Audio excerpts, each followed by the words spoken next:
Hello, and welcome back to Ebon Whisper. Before we begin, feel free to leave a comment and tell me where you're listening from. I love reading every single one. If you enjoyed chilling tales that speak in the Ebon Whisper, don't forget to like the video and subscribe to the channel. Turn on notifications so you never miss a new story. Now, get comfortable, dim the lights if you dare, relax your mind, let the outside world fade away, and let's begin. Story 1, hello everyone. Sorry if this is the wrong place to post this, but I'm trying to find some kind of animal rescue service, wildlife organization, or anyone who knows how to handle injured deer in rural Washington. I did something really awful last Thursday, and I still feel terrible about it. The problem is, the thing I hurt has been following me ever since. I know how that sounds. Just let me explain everything first. My name is Justin. I live in a pretty quiet part of the countryside, somewhere around Meade. Spokane is probably the nearest city most people would recognize. I'm far enough outside town that houses are spread out, the roads are mostly empty at night, and if you need a service that people in cities take for granted, you can usually expect to wait. That includes animal control.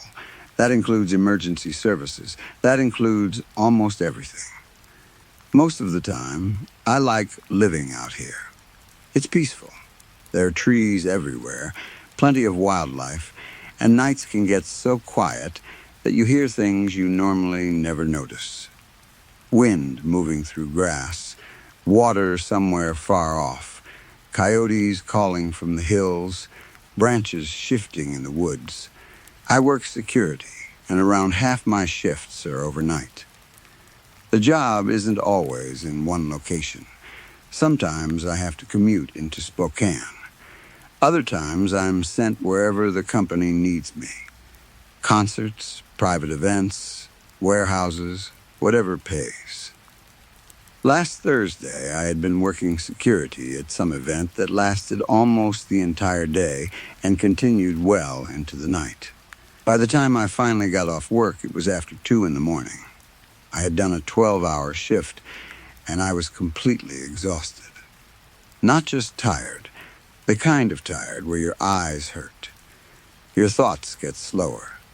You start realizing you don't clearly remember the last 10 miles you drove. I knew I probably should have stopped somewhere and rested, but I was close to home. That's always what you tell yourself. Just a little farther. You're almost there. My bed was waiting. I kept thinking about my pillows and my heavy comforter. I could practically feel them. At one point, I caught myself drifting a little too close to the side of the road. Another time, my tires touched the center line. That should have been enough to make me stop. It wasn't. I was maybe 2 or 3 miles from home when I noticed deer standing between the trees beside the road. That isn't unusual around here. We see deer all the time. Sometimes they come right into my backyard. Whenever I have a little extra money, I buy corn or feed and leave some out for the herds. They're beautiful animals. And yes, I also eat venison. Before anyone starts yelling at me, I don't see anything wrong with that. I appreciate deer. I respect them. They're part of nature. I just also happen to be higher on the food chain. Anyway, there were several deer near the trees, but none of them were standing on the road. I slowed down anyway. I know how unpredictable deer can be. One second they're standing still, and the next they're running straight in front of your truck. For a little while, I was driving carefully. Then I passed them. The road was empty again. I started thinking about home. My eyelids were getting heavier. I honestly don't know if I closed my eyes. Maybe I did. Only for a second or two. I didn't completely fall asleep. At least, I don't think I did. My truck was still moving straight when I opened my eyes again. Then something appeared in the headlights. A shape. a blur.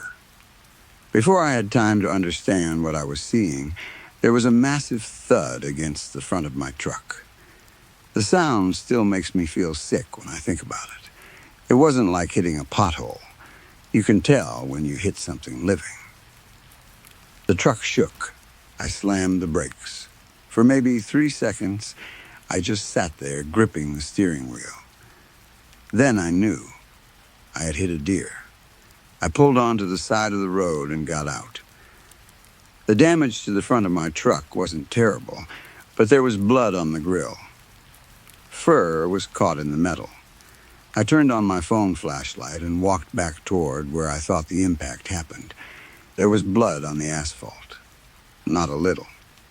Drops at first, then streaks. Small pieces of flesh. Bits of fur. The trail led toward the ditch. I already knew what I was going to find. Part of me didn't want to look. But I couldn't just leave without checking. The deer was lying partly hidden in tall grass. I expected it to be dead. It wasn't. It was breathing. Barely. The sight was horrible. There was a long tear along its side, starting near the ribs and running toward the belly. Blood was still coming from it. Some of the skin had pulled apart enough that I could see what was underneath. Bone, swollen tissue. Wet organs pressing against the opening. A dark pool had already formed beneath its body. I nearly threw up. The deer's chest rose and fell in short, desperate movements. I moved the flashlight toward its face. Its mouth was partly open. Blood ran between its teeth. Each breath came with a small, high, wheezing sound. Its nostrils kept flaring. I had seen injured animals before. I had seen deer up close. But I had never seen eyes like those. That was what stayed with me. The deer looked directly at me. Usually deer eyes look dark brown and simple. Animal eyes. These didn't. I could clearly see the whites around them. The pupils were tiny because of my flashlight. There was also a strange shine to them, almost iridescent, like several colors were reflecting inside the surface. I know that can happen with animals when light hits their eyes. I understand that. But this looked different. There was expression there. Real expression. I know people love to project human emotions onto animals, but I swear that deer looked terrified, and hurt, and confused. It was looking at me like it knew I had done this. Something broke inside me. I started crying. I'm not embarrassed to admit that.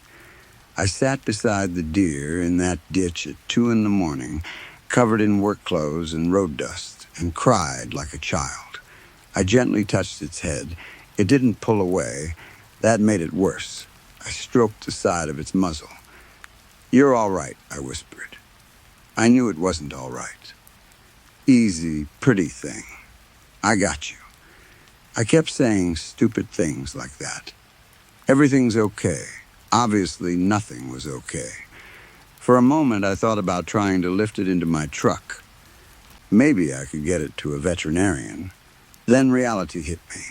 I didn't even know which veterinary clinic nearby could handle a wild deer. Most would be closed at that hour. And the animal was badly injured. Moving it might only cause more pain. Its breathing became worse. Something dark and thick came from its mouth. The deer coughed weakly. "Oh, beautiful," I said. I could barely see through my tears. "Just close your eyes." Its eye remained fixed on me. "It's okay. It'll be over soon." The deer's entire body jerked. Its eyelid lowered halfway. Then it made a sound. I don't know how to describe it. A small cry. High and broken. It didn't sound like what I expected from a deer. I started sobbing harder. Its stomach rose one more time. Blood continued leaking from its side. Then its body went still. Completely still. I kept stroking its head. I had heard somewhere that the brain can remain active briefly after the heart stops. I don't know if that's true, but if it was, I didn't want the last thing the animal experienced to be fear. I rubbed one of its ears between my fingers. The fur there was incredibly soft. That was when I noticed something strange. There was a small round notch in its left ear, almost like a piece had been cut or torn out at some point. I wondered if it had been tagged before. Maybe someone had tracked it. Maybe it got caught on something. I didn't think much about it then. Eventually, I stood up. I know animals die every day. I know cars hit deer constantly. I know this wasn't some rare tragedy affecting the whole ecosystem. But that didn't make me feel better. I caused that death. If I had been more alert, maybe I could have stopped.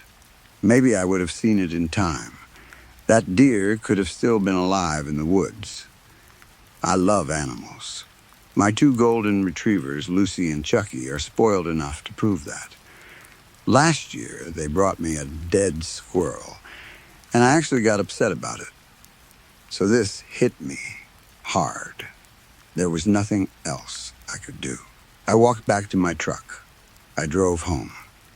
And I thought that was where the story ended. The next day, I woke up around 11 in the morning. I still felt terrible, but I was hungry. Coffee and eggs sounded good. Lucy and Chucky were both waiting by the back door, bouncing around because they wanted outside. I let them out. The last thing I wanted was golden retriever poop on my rug. While they wandered around the yard, I started making breakfast. I reached for a spatula near the sink and glanced through the kitchen window. Lucy was near the porch. Chucky was sniffing around a patch of bare dirt where I keep telling myself I'm going to plant a garden someday. Everything looked normal. I remember feeling strangely peaceful. Then my eyes moved toward the trees.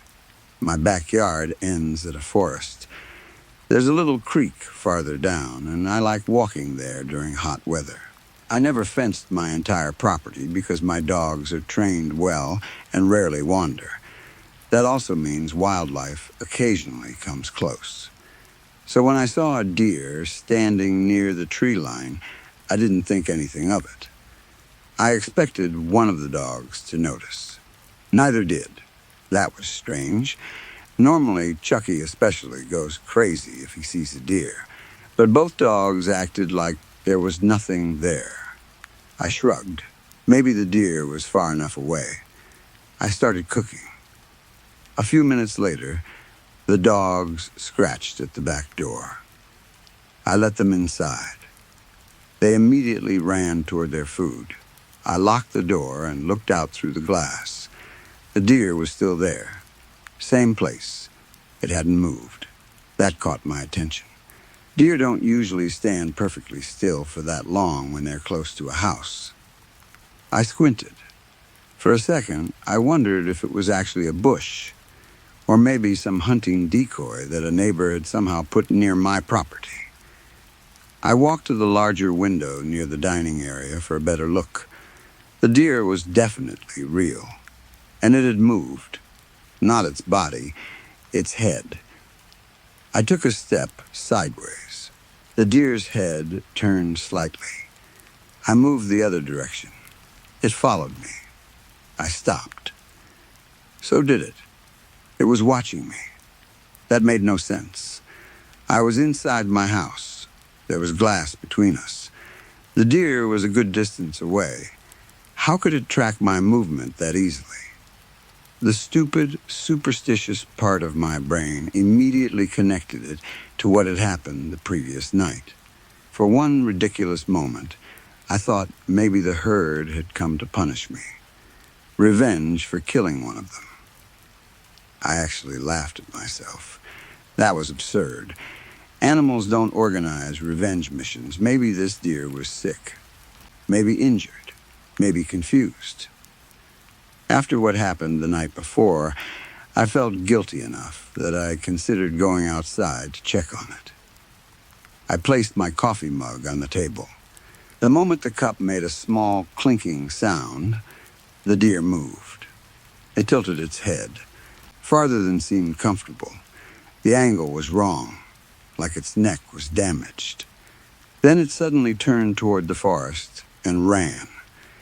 It disappeared between the trees. I was relieved.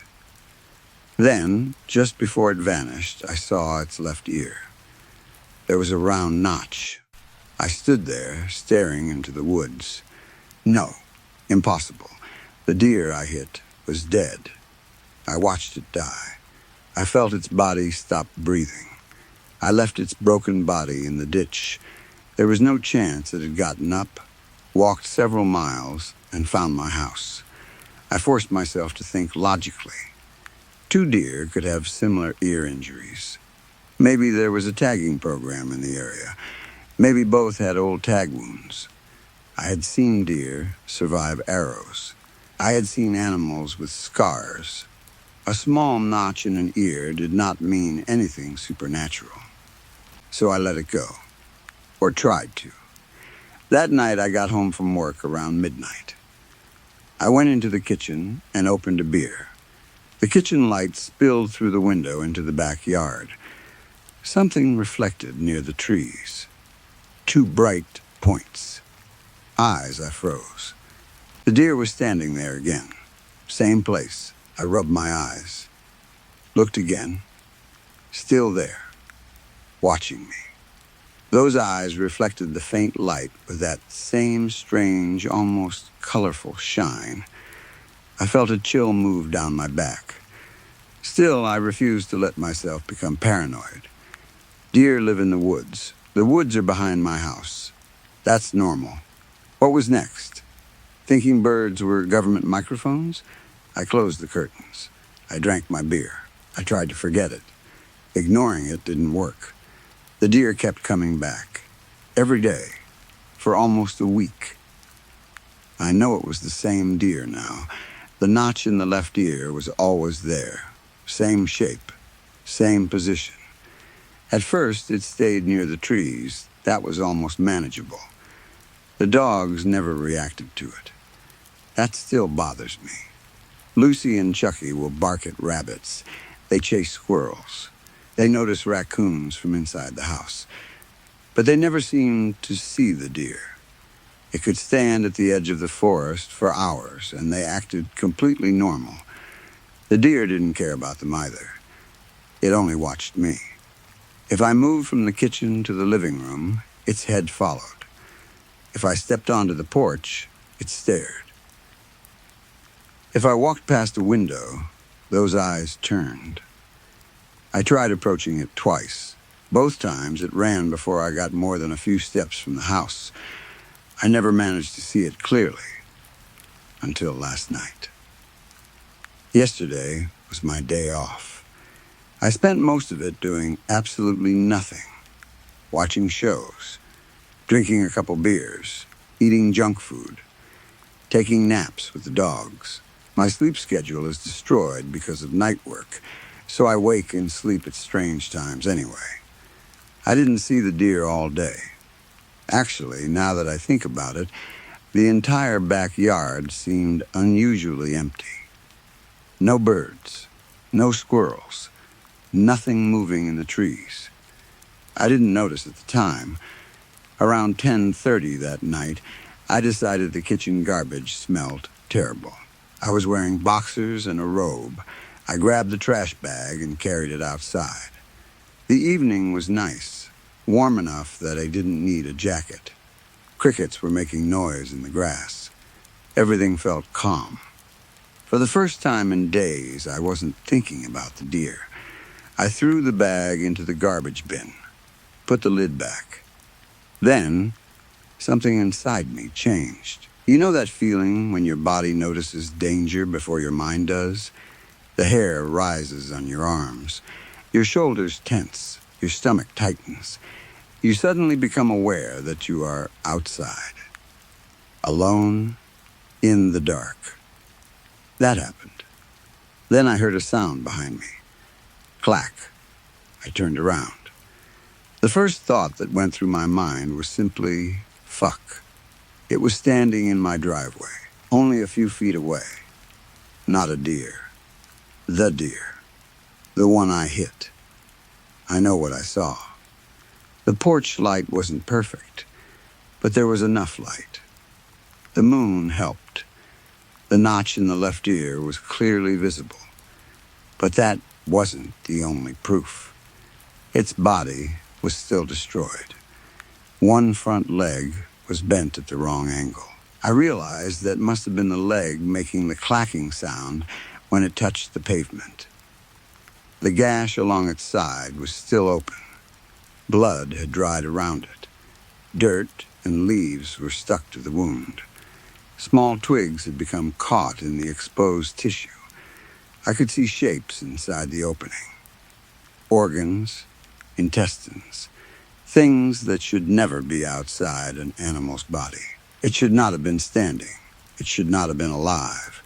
It should have been decomposing in the ditch where I left it. And yet, there it was, looking at me. Its face was worse. The flesh seemed to have sunk inward. Skin stretched tightly around some parts of the skull, while hanging loosely around others. Its tongue was swollen. Blue and black patches covered it. It hung from the side of its mouth like a thick, dead worm. Something dark dripped slowly from its lips, but the eyes were unchanged. Bright, clear, beautiful, even those impossible eyes stared directly into mine. There was emotion in them. I don't know what emotion. That frightened me more than anything. Anger would have made sense. Pain would have made sense. Even fear. But this was something else. We stared at each other. It was probably only seconds. It felt much longer. I couldn't move. My stomach twisted. I kept thinking one thing. I did this. I broke its leg. I opened its body. I left it dying in a ditch. The deer stepped forward. Clack, the broken leg hit the pavement. That sound snapped me out of my frozen state. Something thick dripped from its mouth. It pushed its muzzle toward me. I flinched. The second I moved, the deer reacted. But it didn't attack. It threw itself backward. Its body hit the ground with a wet, awful sound. Then, almost immediately, it scrambled back onto its feet. I don't understand how. An animal with those injuries should not have been capable of standing, let alone running. But it turned and ran, fast, faster than any deer I have ever seen. It disappeared into the woods. I ran inside. I locked the door, then checked the lock, again and again. That's where I was when I first wrote all this. And as crazy as this sounds, I still feel guilty. Because once I got past the fear, I started thinking about it differently. What if the deer is simply horribly injured? What if the impact damaged its brain?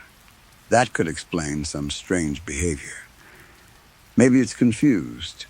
Maybe it keeps returning because it associates me with the last moments before it lost consciousness. Maybe it's trying to get help. I know that doesn't explain everything. I watched it die. I know what I saw. But I'm not a veterinarian. Maybe I was wrong. Maybe its breathing became too shallow for me to notice. Maybe it survived. Maybe shock made me think it was dead. I don't know anymore. I don't own a gun. Probably stupid considering where I live. If the animal really is suffering, maybe the kindest thing would be to put it down. But I can't do that. Not myself. So if anyone around Meade or the surrounding rural areas knows a wildlife rescue, veterinarian, hunter, or anyone trained in handling severely injured deer, please tell me. I think it needs help. Or at least I hope that's what it needs. A few days later, on July 20, I had a small update. For better or worse, I hadn't seen the deer since the night it approached me in the driveway.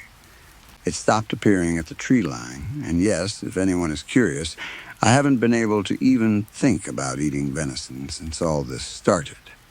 The morning after that encounter, I started making phone calls. I managed to contact a wildlife reserve, but they were several towns away. They couldn't send anyone immediately. When I described the injuries, they gave me the answer I expected. If the animal was suffering that badly, someone should shoot it and put it out of its misery. I told them I didn't own a gun.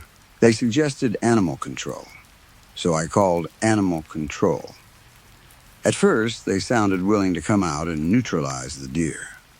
Their word, not mine. Then I told them exactly where I lived. Their interest disappeared pretty quickly. They said I was far outside their normal response range and suggested leaving the animal alone. Let nature take its course.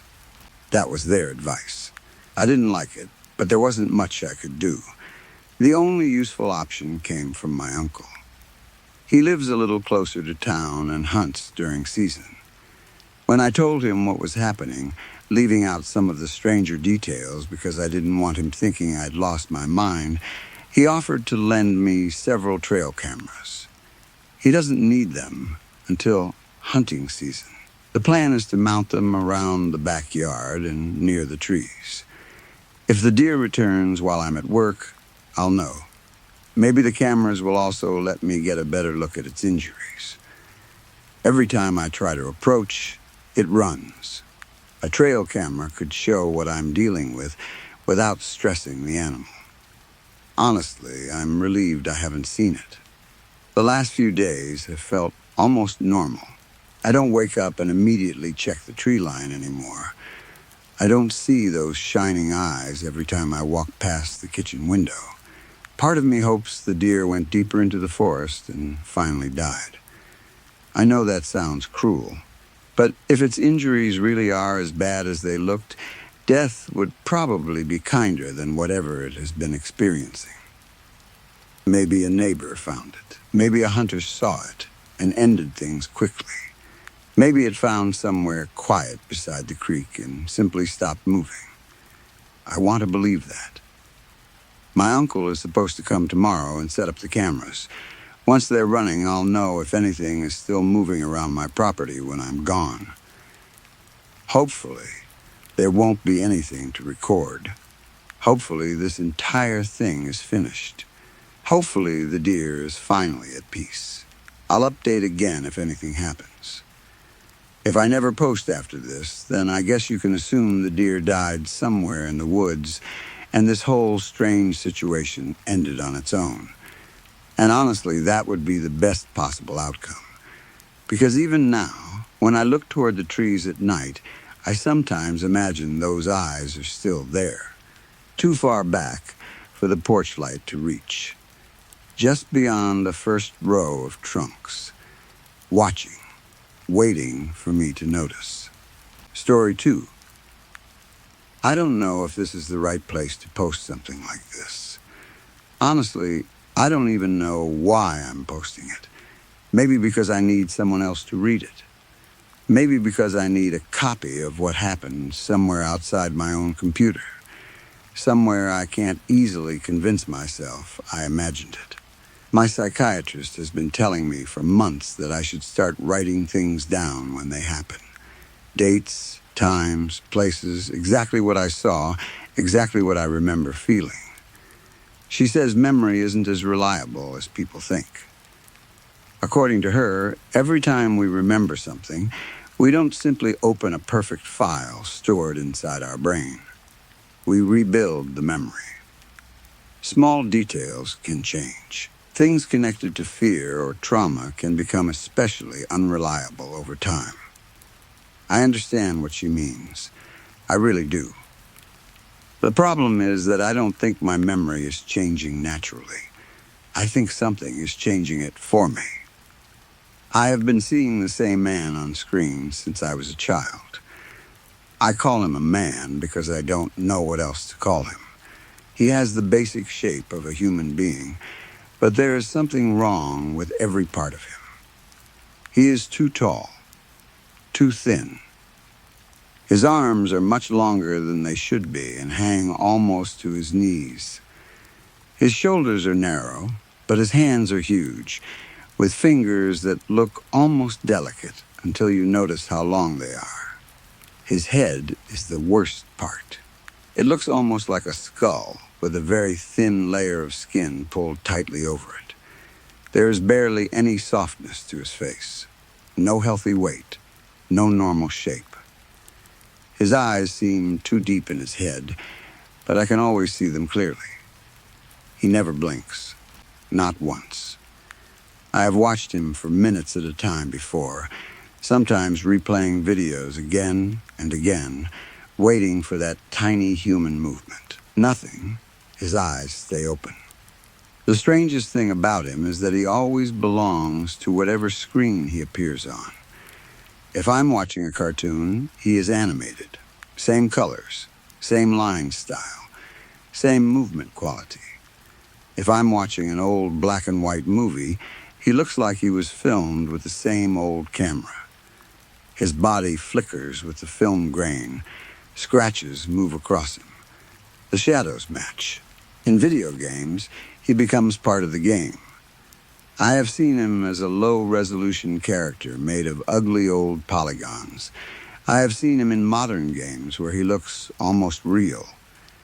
I once saw him in the background of a YouTube travel video. Some man was filming himself in Thailand. I don't remember exactly where. There was a busy street behind him. Tourists walking around. Shops, signs, people carrying bags. And the man was there, standing between two tourists. I remember stopping the video. I went back, played it again, then again. I must have watched those few seconds 50 times. Nobody in the video reacted to him. Nobody looked at him.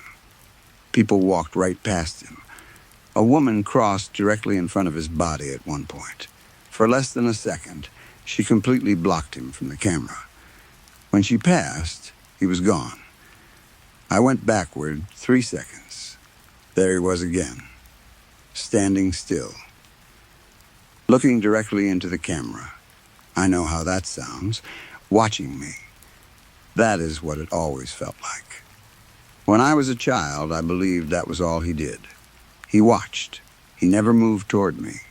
He never spoke. He never seemed to hurt anyone. He simply appeared in whatever I was watching and looked directly at me. I was afraid of him, but children can learn to live with almost anything if it happens often enough. Then came the night my mother drank too much. I was 9. My younger brother Daniel and I were hiding in my bedroom. Our mother was an alcoholic. If you grew up around someone like that, you probably understand what I mean when I say you learn the sounds. You learn footsteps. You learn how someone closes a cabinet.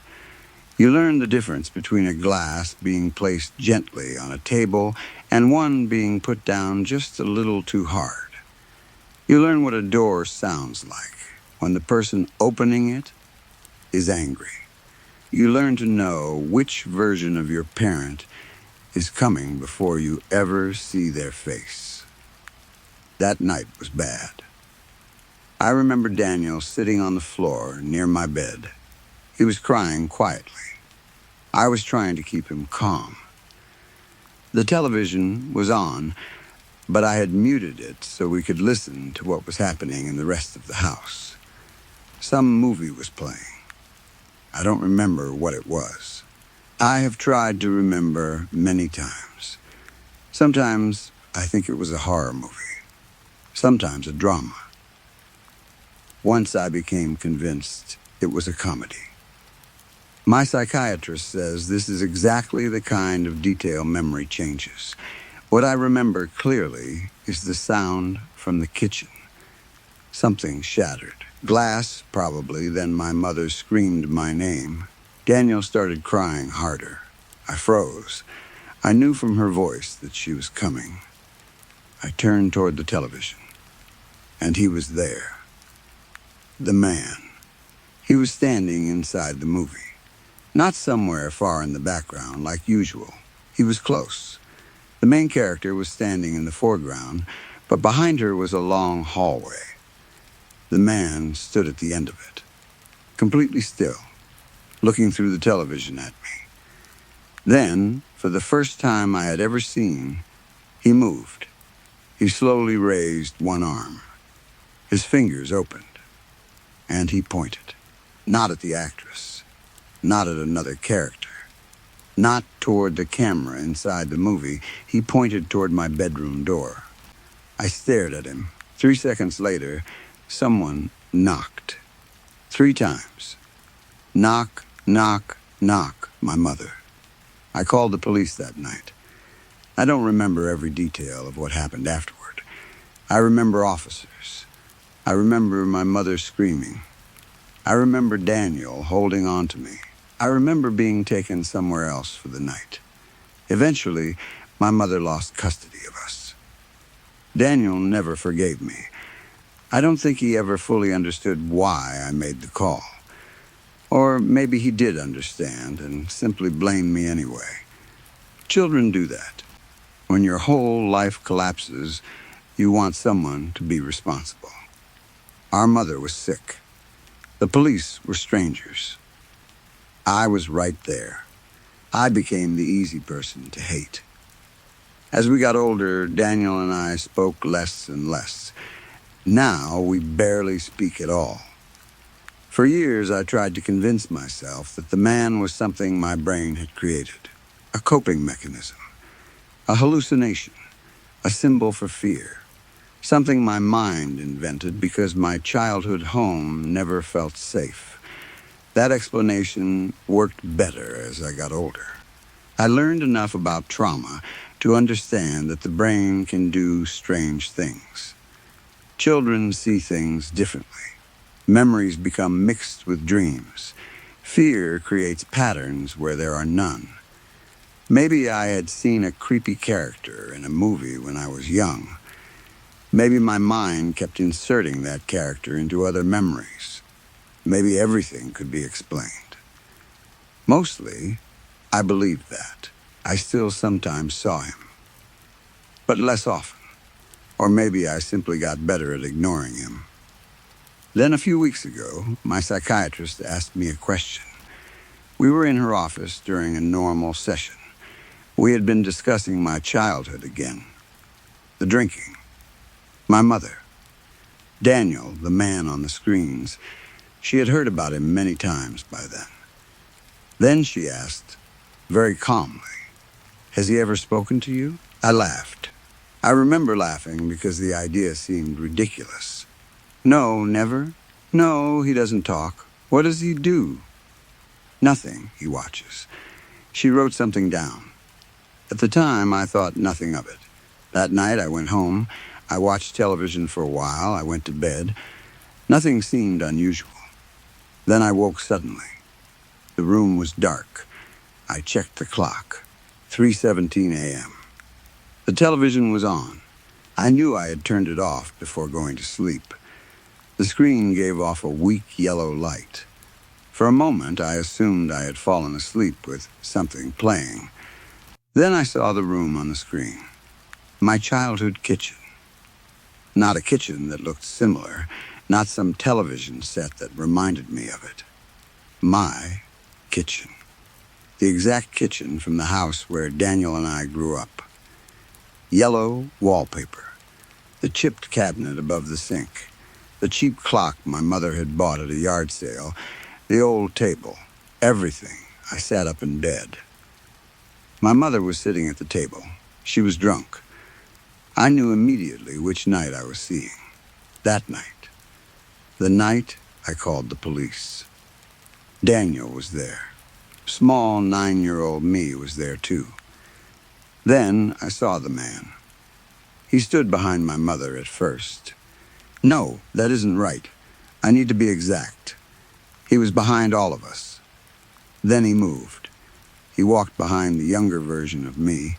He placed both hands on the little girl's shoulders. His fingers were so long that they almost reached across her chest. I wanted to look away. I couldn't. The man bent down. His face came close to the child's ear. His mouth was near her hair. He whispered something. I couldn't hear it. The little girl slowly lifted her head. Then she turned, not toward my mother, not toward Daniel, toward the camera, toward me.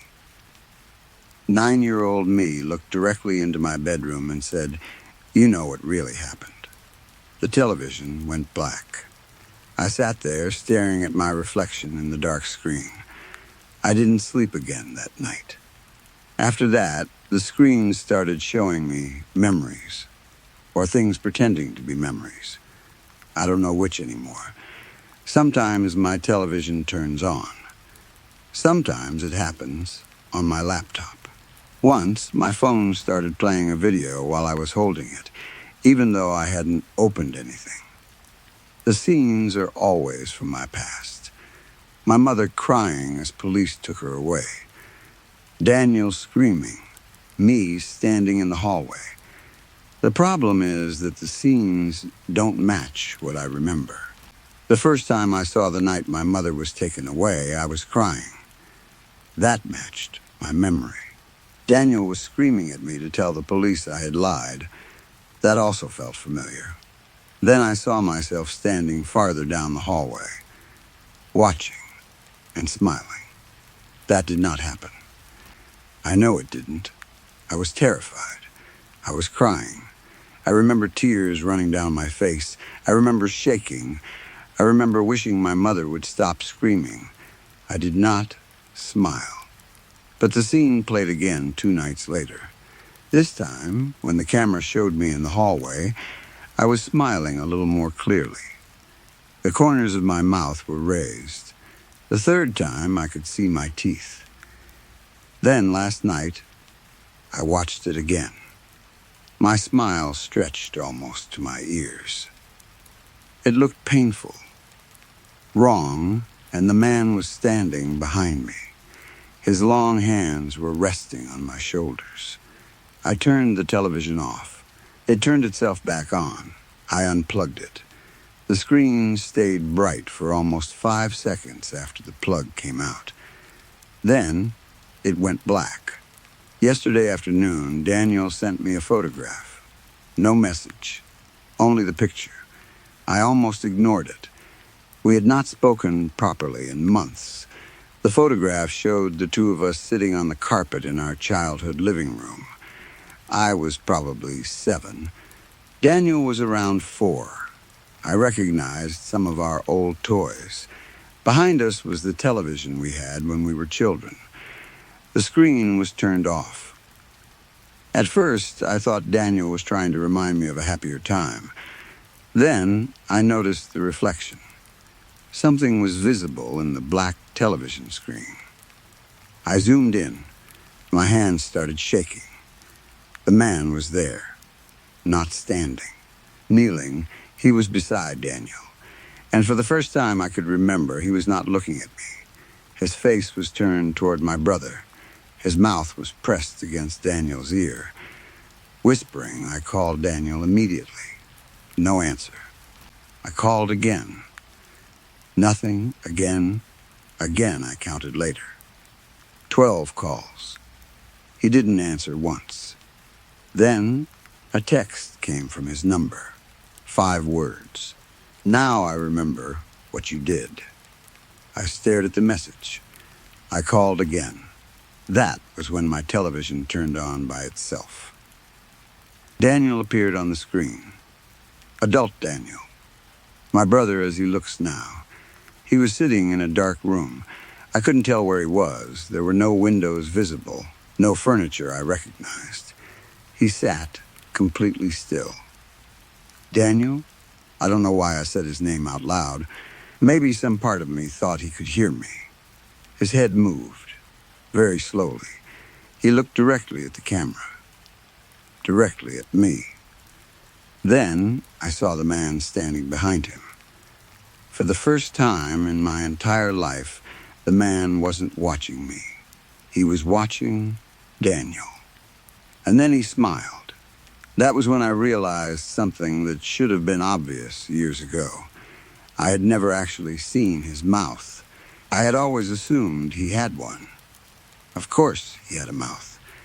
He looked enough like a person that my brain simply filled in the missing detail. But thinking back, I could not remember lips. I could not remember teeth. I could not remember him opening his mouth. Not once. Until then. A thin line appeared across his face. It looked like someone had cut a piece of cloth. The line opened, slowly, wider and wider. The skin around it pulled apart. There were no normal lips. The opening stretched across his face until it almost split his head in half. Daniel began crying. He did not scream. That somehow made it worse. Tears simply ran down his face while the man stood behind him, smiling. Then the screen went black. I have not been able to reach Daniel since. I called the police in the city where he lives. They told me they would do a welfare check. I don't know what came of it. I called again. They said they could not give me much information. I kept calling Daniel. His phone eventually stopped ringing and went directly to voicemail. I started writing this post because I needed a record somewhere besides my own devices. Something public. Something other people could read. If it exists outside my computer, maybe he can't change it. Maybe I can come back later and compare what I remember with what I wrote. But something happened while I was typing. About 20 minutes ago, I scrolled back to the beginning. There was a paragraph I did not remember writing. It described the first time I saw the man. According to the paragraph, I was 4 years old. I was watching cartoons. The man appeared behind one of the characters. He looked toward me. Then he raised his hand and waved. I deleted the paragraph because that never happened. My first memory of him is from when I was 6. At least I thought it was 6. I remember being older than 4. I remember sitting closer to the television. I remember my mother being in the kitchen. I remember seeing him standing behind some cartoon character and thinking he looked wrong. That was the first time. I know it was. A few minutes after deleting the paragraph, I checked again. It had returned, exactly where it had been, except one sentence was different. This time, after he waved at me, the paragraph said I waved back. I deleted it again. Then I emptied the trash. Then I copied the entire post into another window. The paragraph has not returned. Yet I keep checking. I don't know why the idea of waving back frightens me so much. Maybe because it changes everything. If I saw him at 4, then I have been wrong about when this started. If I waved back, then maybe he was never simply watching. Maybe there was some kind of invitation, some agreement. Something a 4-year-old child could not understand. I don't remember doing it. But now, when I close my eyes, I can almost see it. A cartoon playing. A tall figure behind the characters. One long hand lifting. Small fingers, mine, lifting in return. That is exactly why I am writing this. Because 20 minutes ago, that image did not exist in my memory. Now it does. I do not trust it. There is something else I need to mention. If you have read this far, scroll back toward the beginning for a moment. You don't need to search for anything hidden.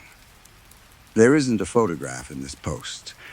I did not upload an image. There is no trick. I only want you to think about how I described him.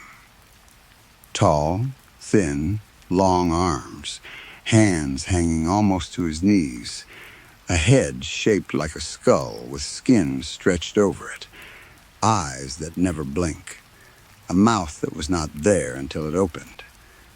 By now, you probably have a picture of him in your mind, maybe not exactly the same picture as mine, but something, a face, a shape. You know how he stands. You can probably imagine those arms hanging beside him. Maybe you can imagine him at the end of a hallway, maybe behind someone in an old movie, maybe reflected in a dark television screen. That is what frightens me more than anything else that has happened. Because when I was a child, I could not describe his face. I could describe the basic shape of him. Tall, thin, wrong, but the second I looked away from the screen, his face disappeared from my memory. Completely, I could look directly at him for 10 minutes. Then turn my head, and I could not have drawn him. I could not explain the shape of his eyes. I could not remember his nose. I could not remember whether he had lips. Daniel could not either. We talked about him once when we were young. I remember asking if he could picture the man when the television was off. Daniel said no, neither could I. The only way to remember him was to keep looking. That used to make me feel safe. Turn off the screen. Look away. He disappears. Not physically, maybe, but from your head. Not anymore. Now I can see him perfectly when I close my eyes. I can see the thin skin over the shape of his skull. I can see the hollow places beside his eyes. I can see every long finger. I can see the line where his mouth will open. I can see him so clearly that sometimes I open my eyes just to make sure he is not standing in front of me. And I don't remember when that changed. Maybe after my psychiatrist asked if he had ever spoken. Maybe after the television showed me my childhood kitchen. Maybe after Daniel sent the photograph. Maybe while I was writing this. I don't know. I checked the beginning of this post again a few minutes ago. The paragraph is still gone. But there was another change. A sentence near the top originally said that I have seen the same man on screen since I was a child. I am almost certain that is what I wrote. When I checked a few minutes ago, it said I have seen the same man through screen since I was a child. Through, not on. I changed it back. Maybe that was a typo. Maybe I wrote it wrong the first time. That is the problem now. Every mistake could be mine. Every changed word could be ordinary. Every memory could be trauma. Every screen could malfunction. Every impossible thing has a small normal explanation if you look at it separately. But all of them together? I don't know. It is 2:43 in the morning now. I started writing hours ago. The television is unplugged. My laptop is running on battery. My phone is turned face down on the desk. I covered the black television screen with a blanket because I could see my reflection in it and started imagining someone standing behind me. A few minutes ago, I heard my phone vibrate. I haven't looked. I am afraid it is Daniel. I am more afraid that it isn't. There is one more memory trying to come back. I can feel it. That probably sounds strange, but I don't know how else to explain it. It feels like a word on the tip of your tongue. An image behind a closed door. I keep seeing our childhood bedroom. Daniel is asleep. I am awake. The television is off. The man is standing in the reflection. Not inside the television. Behind me. I keep telling myself that memory is new. False. Inserted. It never happened. But every time I repeat that, another detail becomes clearer. The carpet was blue. My pajamas had little yellow stars on them. Daniel was breathing through his mouth. The hallway light was on. The man had one hand on my shoulder. And I was not afraid. That is the part I refuse to believe. I remember looking at his reflection and smiling. I remember asking something. I can't hear the words yet, but I think he answered. If that memory finishes forming, I don't know what it will mean. Maybe my psychiatrist was right. Maybe trauma changes memory. Maybe my brain has been breaking my childhood apart and rebuilding it for years. Maybe the man was never real. Maybe Daniel is fine. Maybe all of this is happening inside my head. I want that to be true. I really do.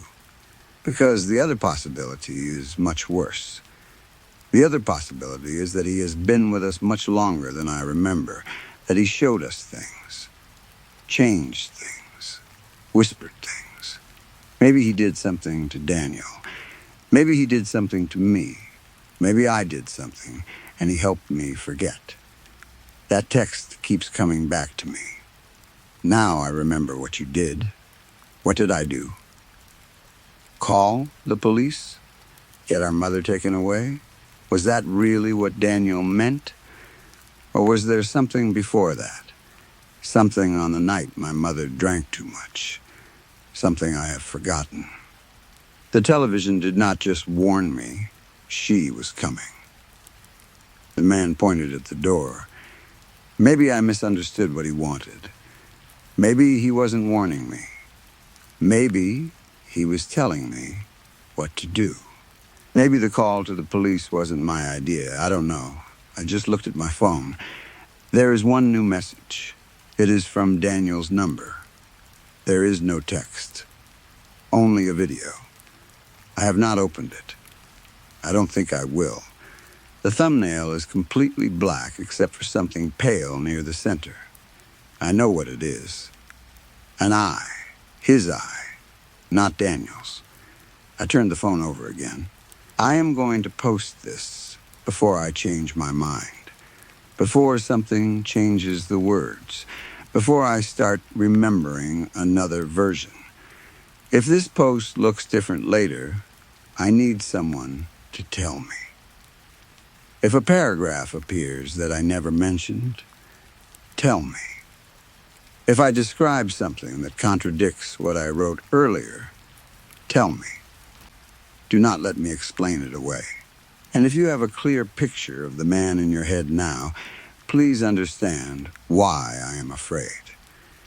Because when I began writing this, I thought I was giving you a description. I thought the details were coming from me.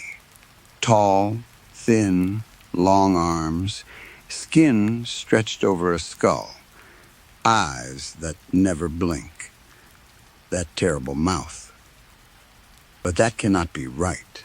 When I was a child, I could never remember his face after I looked away. Nobody could. The image would disappear the second the screen went dark.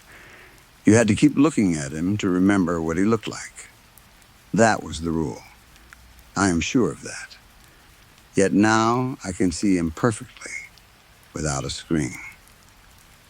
And if, after reading this, you can close your eyes and see him too, standing very still, arms hanging almost to his knees, eyes open, waiting for that line across his face to become a smile, then I don't think I'm the one who showed you. Story 3.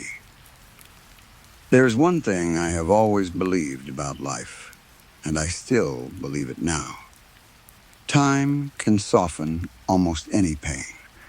It does not erase everything. Some memories never really disappear.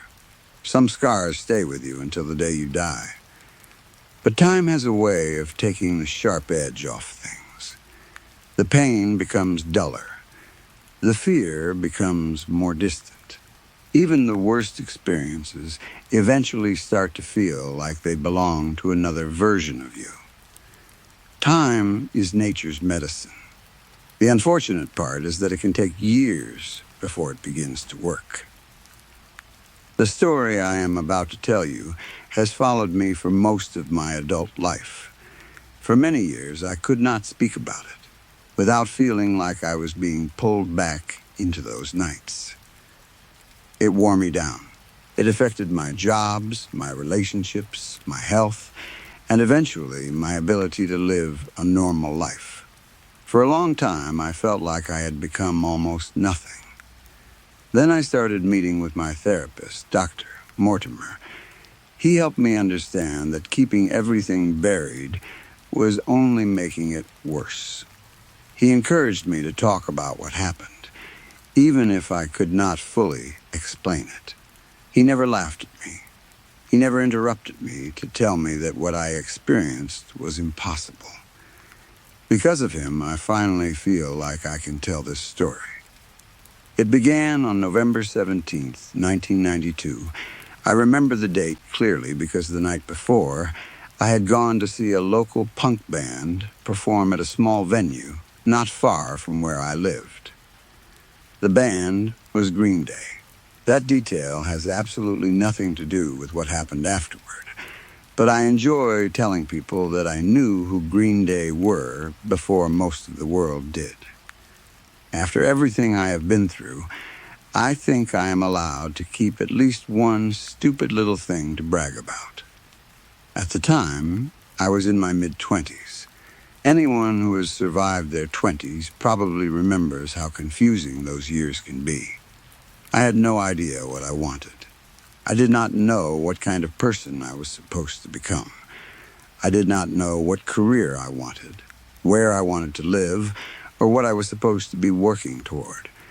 Everyone around me seemed to be moving.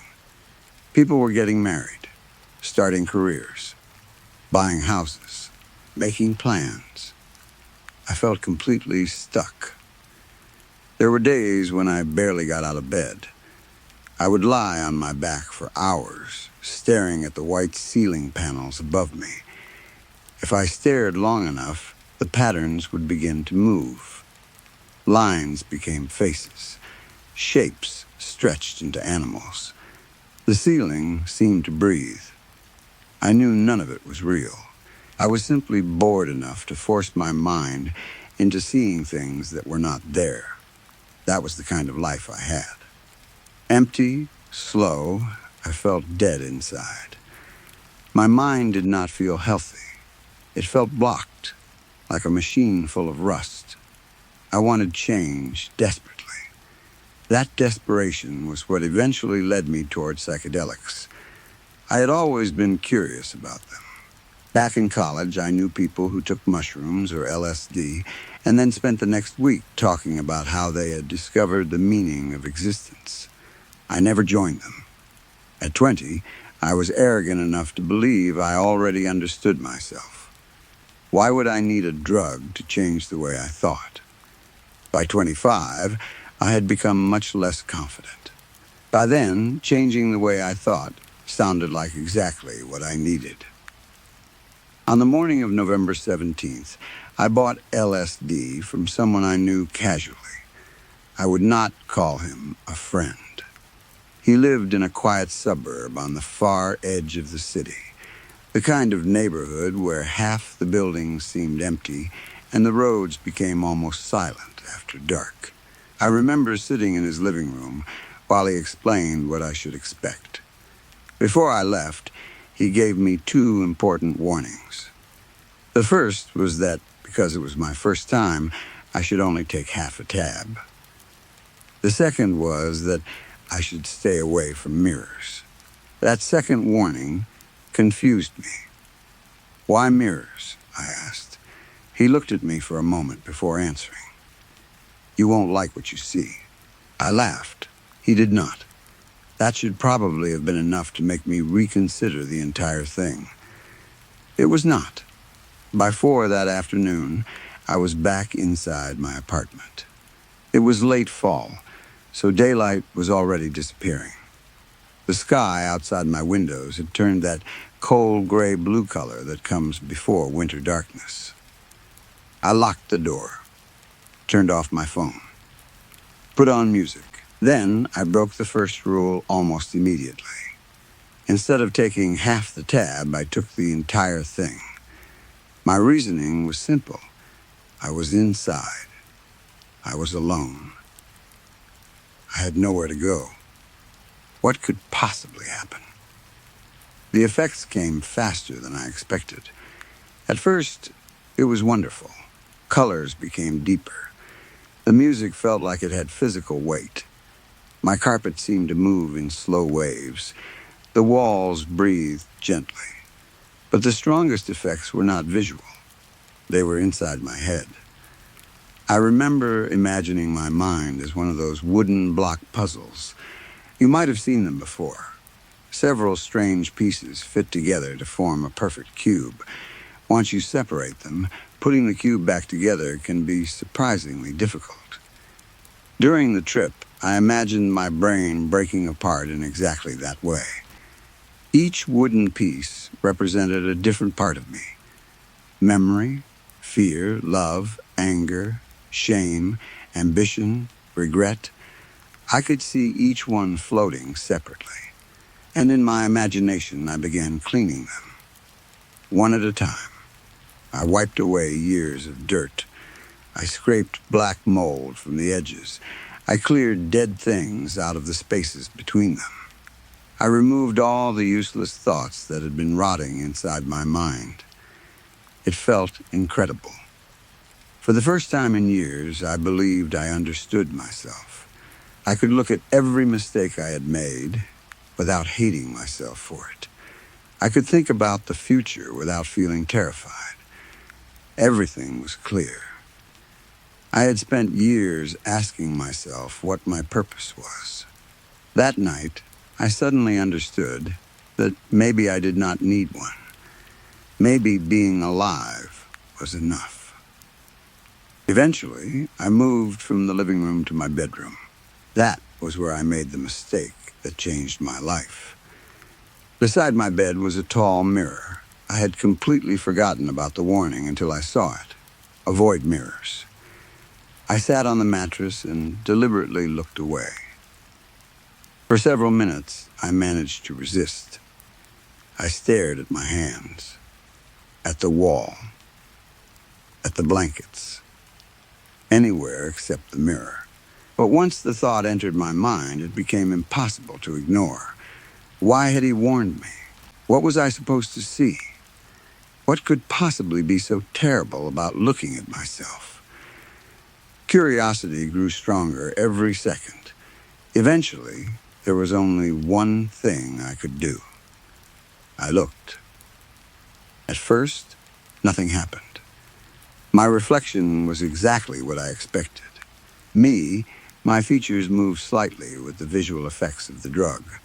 My skin seemed to melt and reform.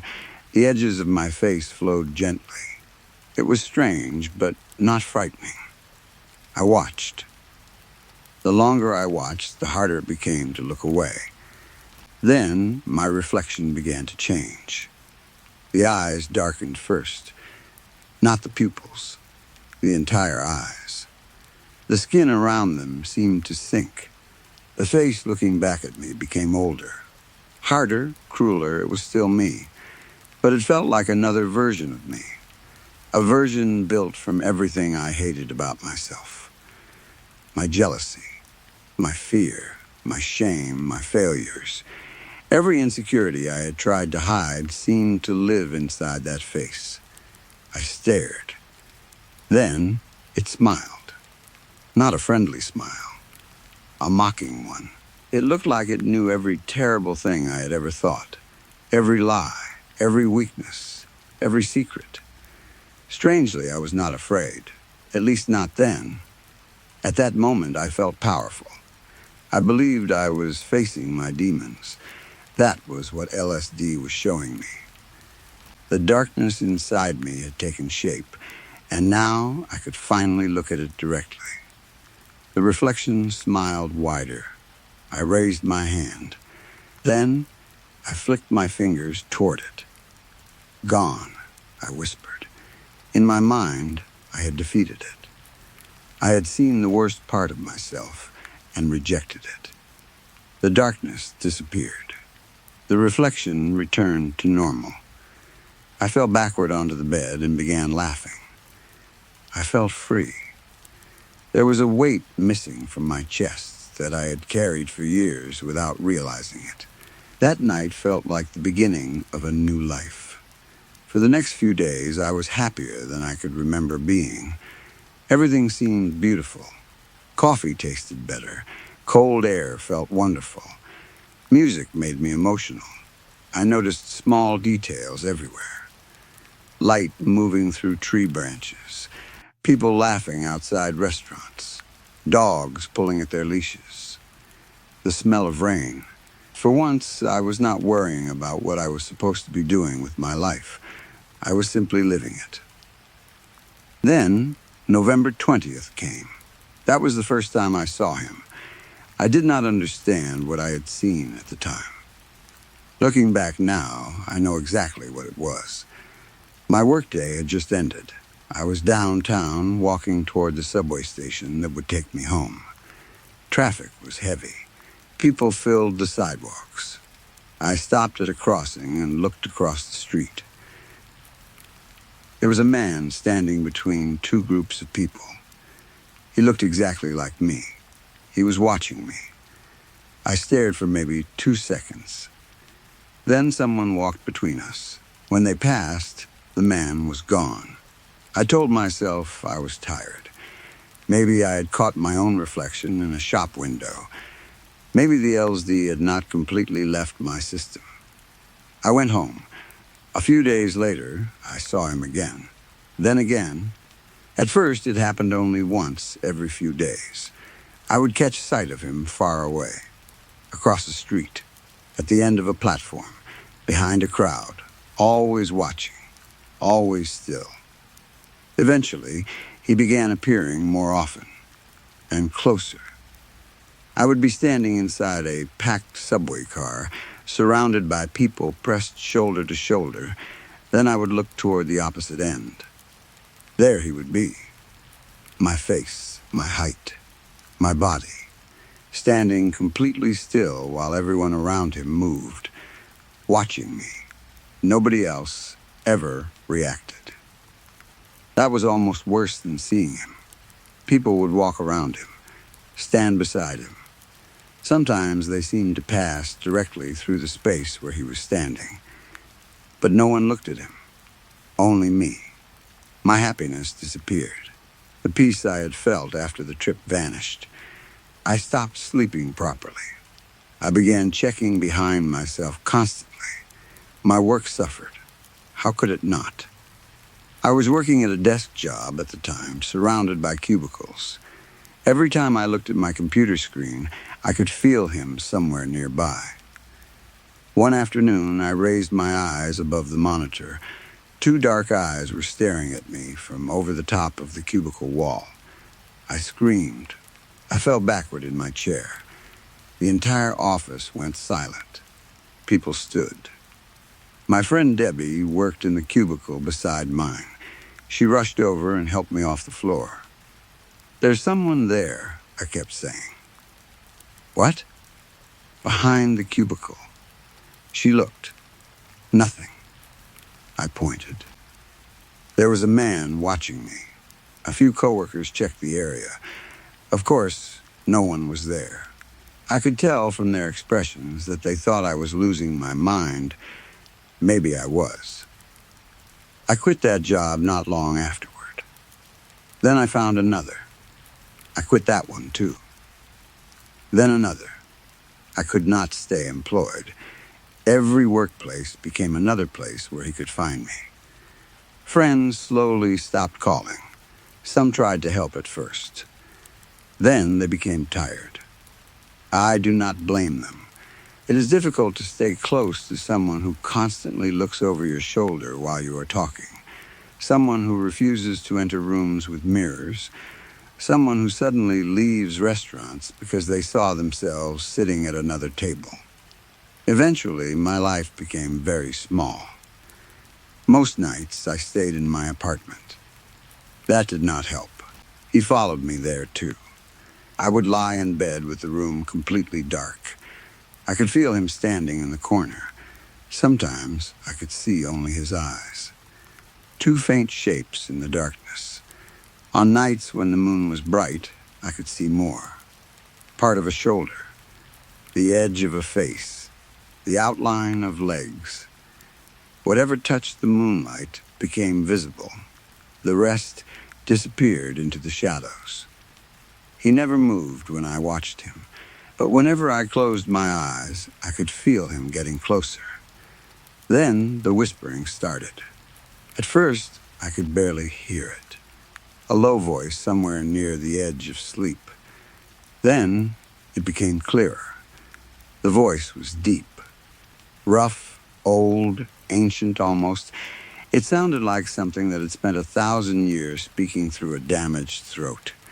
It told me things, horrible things, things I will not repeat. Sometimes it told me to hurt myself. Sometimes it told me to hurt other people. Sometimes it simply described what would happen if I refused. I would cover my ears. It made no difference. The voice was not coming from the room. It was inside me.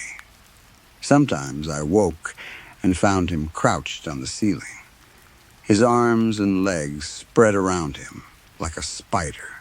His head would turn slowly until he was looking directly down at me. I would blink. He would disappear. The voice stayed. The worst night came almost a year later. It was fall again. I remember that because the temperature had dropped and dead leaves were collecting outside my window. I could not sleep. The whispers were louder than ever. They kept telling me to do things to myself, terrible things. I buried my head beneath the pillow. Nothing changed. Eventually, I lifted my head. I looked toward the foot of the bed. 2 eyes were staring at me. At first, that was all I saw. Then, my vision adjusted. His hands were gripping either side of his head. He was looking over the edge of the mattress. Only the upper half of his face was visible. His mouth was hidden beneath the level of the bed. He looked exactly like me, but wrong. The same face I had seen in the mirror almost a year earlier. Dark eyes. Mocking, patient. He slowly shook his head. Then he began lowering himself. Down, down, until he disappeared underneath my bed. That was the moment I broke. I left my apartment that night. I checked myself into an inpatient psychiatric facility. It nearly destroyed me financially. Insurance covered some of it. Not enough. For years afterward, I was paying for that decision. I would make it again. It saved my life. The doctors gave me medication. I attended therapy. I slept under observation. For the first time in almost a year, I was around people who did not immediately walk away when I talked about seeing things. At first, I continued seeing him everywhere. In hallways, behind nurses, in the reflection of television screens, at the end of my bed. But something changed with time. He became less aggressive. He stopped getting so close.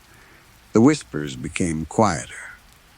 He still watched, always watched, but he no longer seemed determined to destroy me. Eventually, I learned how to live with him. That might sound strange, maybe even impossible. But human beings can adapt to almost anything. If you wake every night and see someone standing in the corner, eventually the fear changes. You still know something is wrong, but you stop screaming. You stop running. You simply turn over and try to sleep. Years passed. I got older. So did he. That was something I noticed early. He never stayed young. His face aged with mine. When my hair began thinning, his did too. When wrinkles formed around my eyes, they appeared around his. When I started growing gray hair, so did he. It was like looking at a reflection that had somehow escaped the mirror and decided to follow me through life. I met Dr. Mortimer years later. He was different from the other doctors. Most professionals listened politely. wrote something down, and then explained that the watcher was a hallucination. Dr. Mortimer never did that. The first time I described him, Dr. Mortimer simply asked, "How close does he stand?" That question surprised me. Not, "Do you understand that he isn't real?" Not, "When did the hallucinations begin? How close does he stand?" I told him it depended on the day, sometimes across the room, sometimes right behind me. Dr. Mortimer nodded. "We have met every week since. I am grateful for those sessions. When I am not meeting with him, I spend most of my time in the facility lounge. I have been living here for a long time now. Long enough that the nurses have changed. Doctors have retired. Patients have arrived and disappeared. Some of the people here rarely speak. Several use wheelchairs.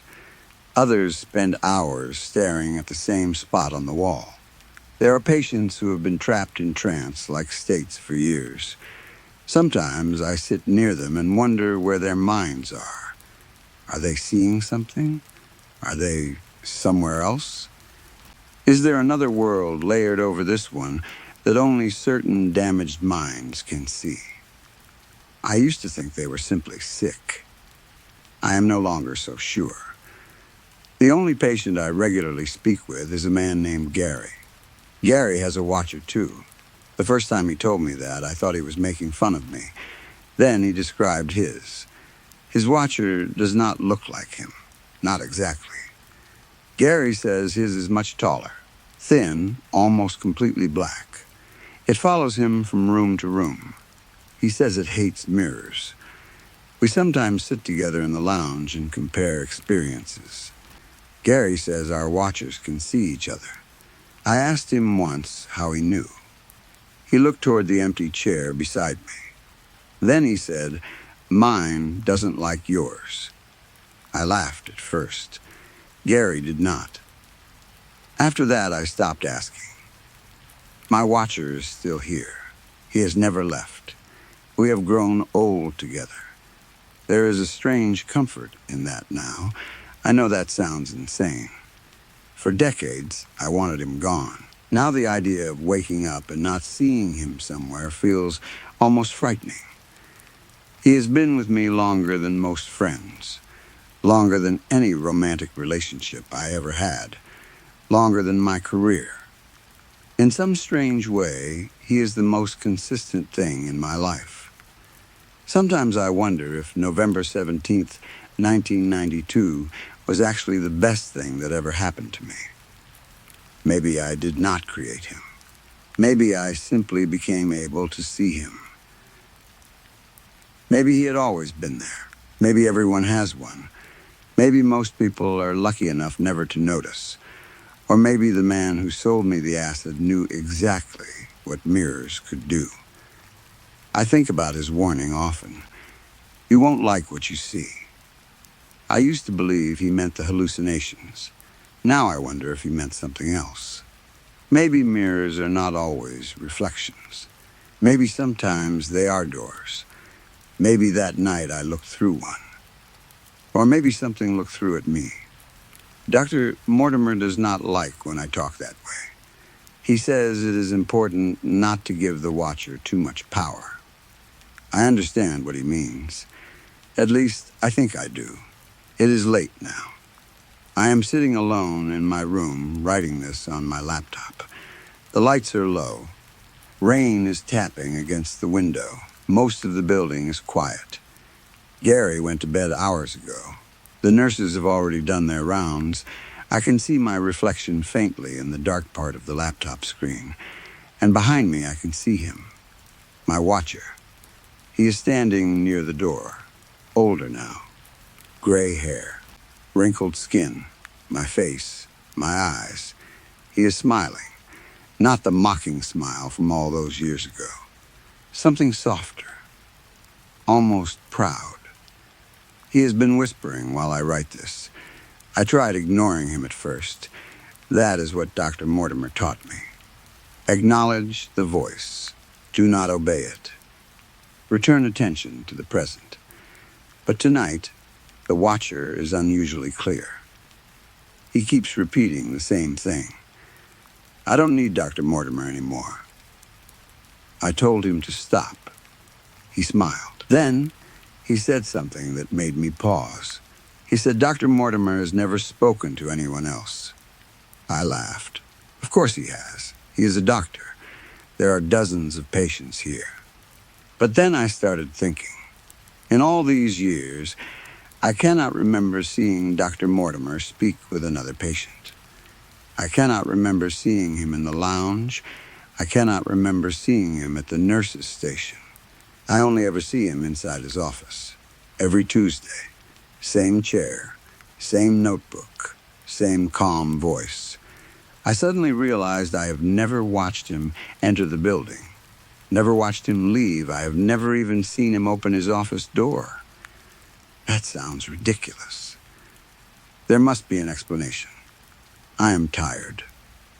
That is all. The watcher is closer now. I can see him more clearly in the screen. He is standing directly behind my chair. His hands are resting on my shoulders. I cannot feel them, but I can see them. He keeps telling me to turn around. I will not. Dr. Mortimer says I should never directly engage when the watcher becomes this intense. He says I should call a nurse. So I pressed the call button beside my bed a few minutes ago. A nurse came in. I asked her if Dr. Mortimer was working tomorrow. She looked confused. I repeated the question. Dr. Mortimer, my therapist. She stared at me for a long time. Then she asked me who I was talking about. I thought she had misunderstood. I explained. Weekly appointments. For years. Room at the end of the east hallway. Gray door. Small office. Bookshelves. She became uncomfortable. She told me there has never been a Dr. Mortimer employed here. I laughed. She did not. Then she told me something else. The room at the end of the east hallway has been locked for nearly 20 years. It used to be a storage room. There is no office inside. I asked her to leave. She tried to stay. I became angry. Eventually, she did. The watcher has not stopped smiling since. I do not understand. I am looking back through old notes now. Things Dr. Mortimer told me to write. Exercises, thoughts, memories. His name appears everywhere. But all of it is in my handwriting.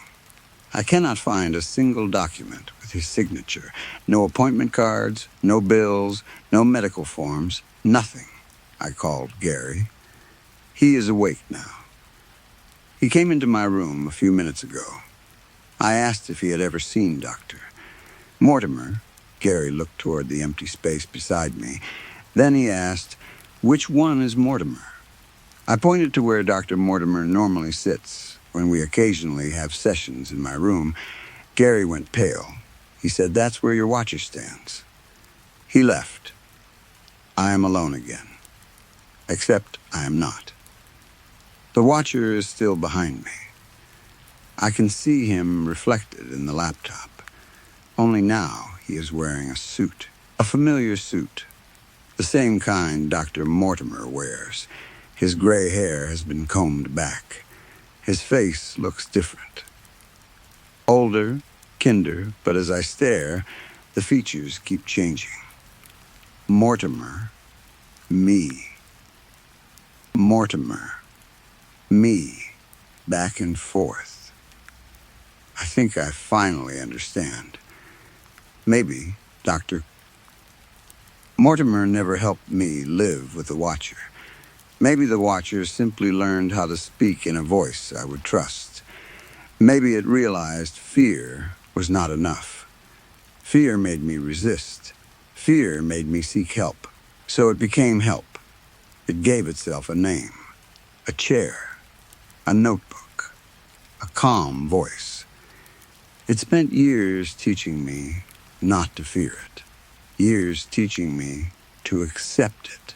years convincing me that seeing it was normal, and I thanked it. God help me, I thanked it. The reflection is smiling wider now. I can hear Dr. Mortimer's voice behind me. Calm, gentle, exactly as I remember. He says I have made excellent progress. He says I am ready. I asked him what I am ready for. He said, I already know. The mirror beside my bed is dark. I have not looked directly into a mirror since November 17th, 1992. Not once. For more than 30 years, I have avoided them. The staff thinks it is part of my condition. They removed most mirrors from my room years ago. But there is one small mirror inside the wardrobe door. I forgot about it. Or maybe I did not forget. Maybe someone opened the wardrobe tonight. It is open now. The mirror is facing me. I can see it from where I sit. My reflection is waiting inside, only it is much younger, mid-20s. The same face I had on November 17th, 1992, the same clothes, the same dark eyes. He is smiling.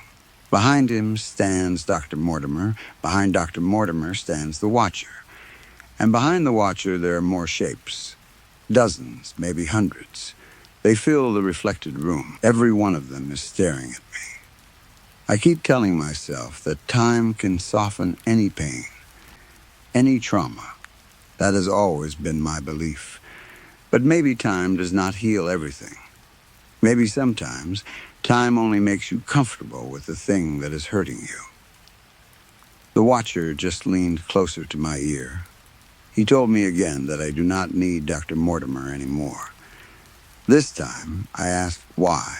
He answered in my own voice. Because you finally know who I am. I think he is right. Story 4.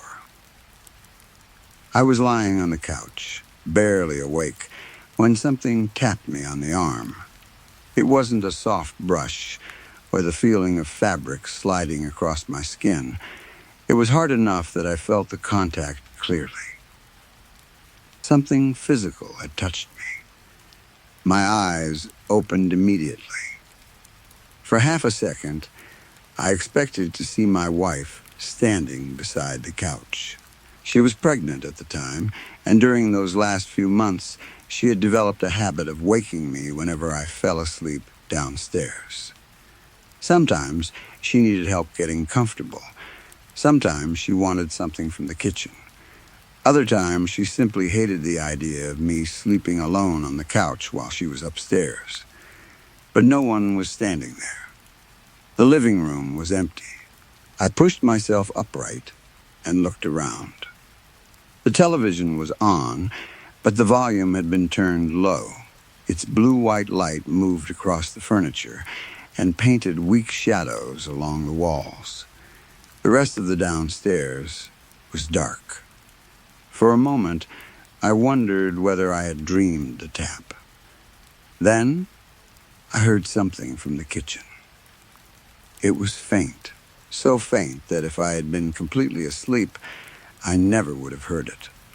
A small sound, maybe something touching the counter, maybe a foot sliding across the floor. I stared toward the kitchen entrance. "Hun?" I called. No answer. I waited. "Jessica?" I immediately felt stupid after saying the name. Jessica was the name we had chosen for our daughter, and she wasn't even born yet.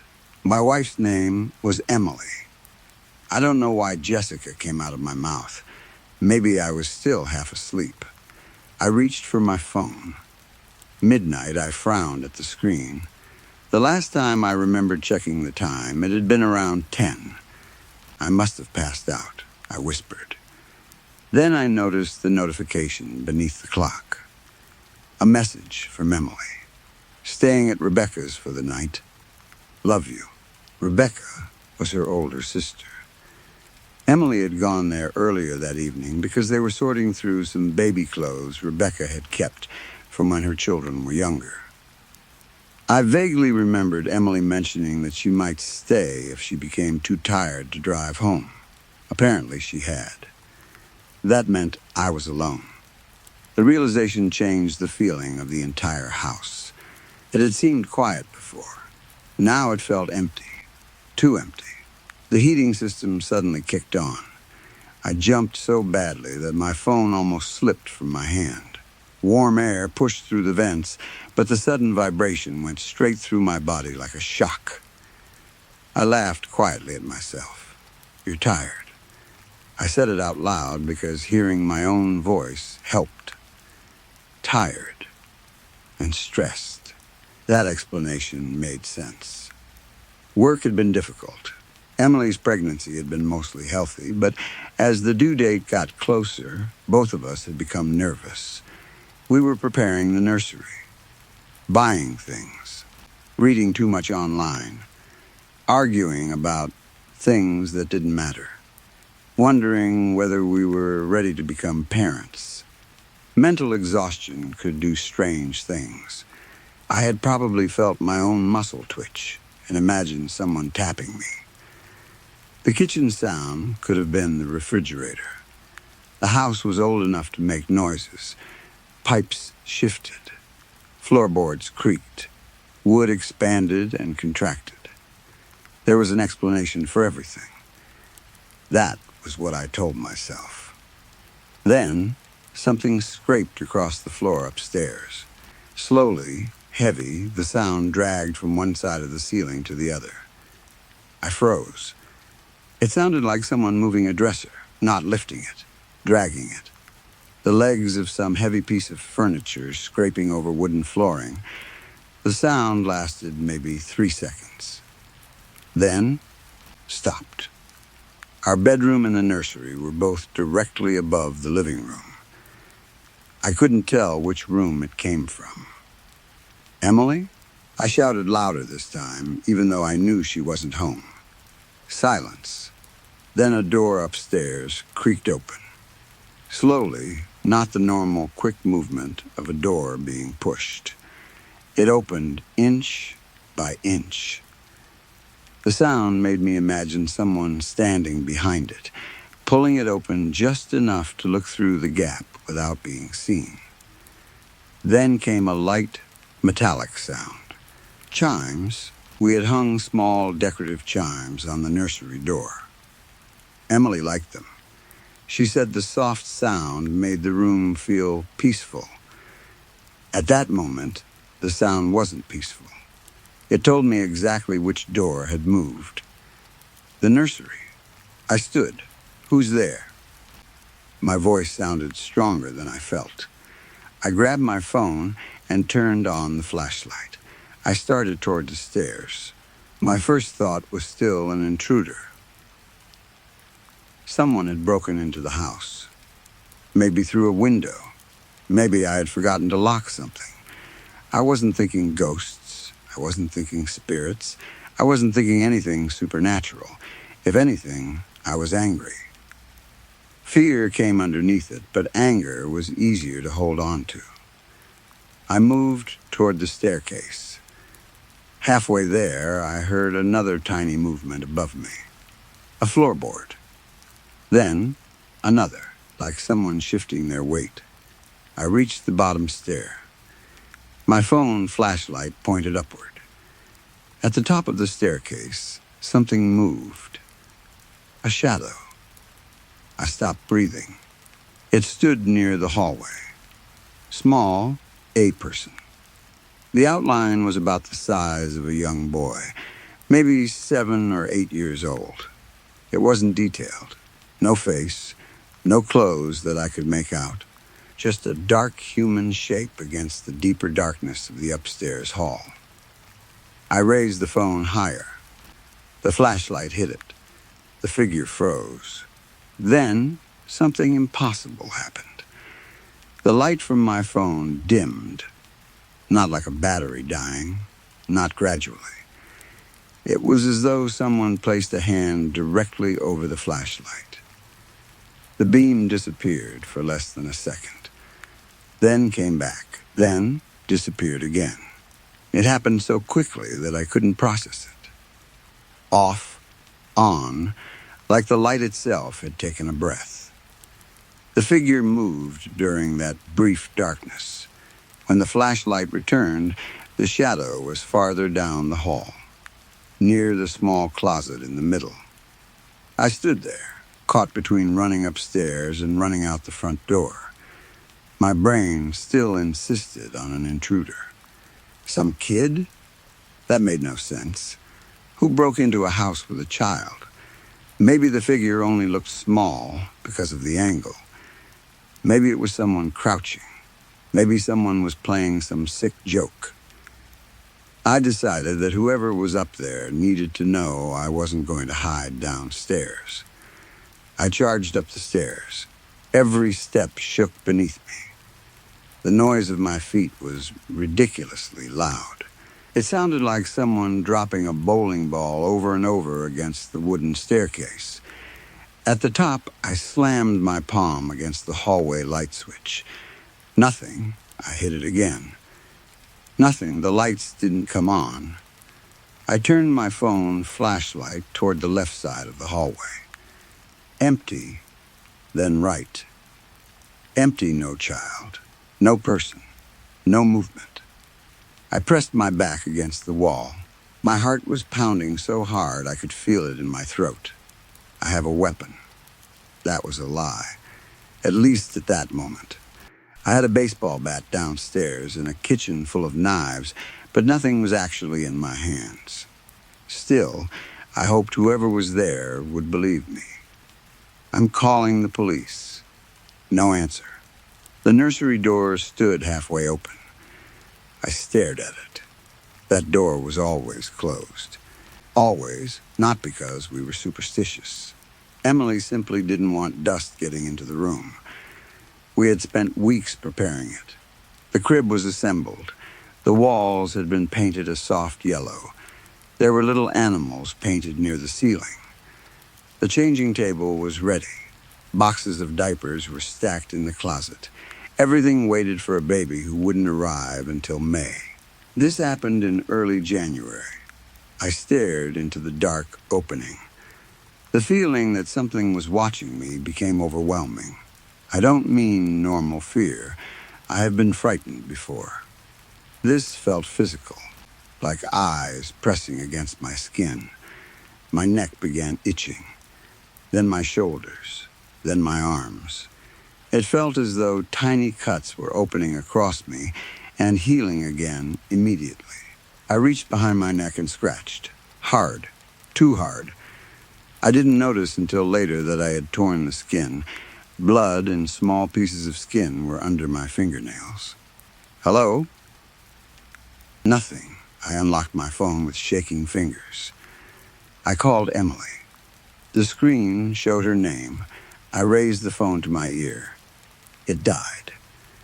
Completely, the flashlight went out with it. The hallway disappeared.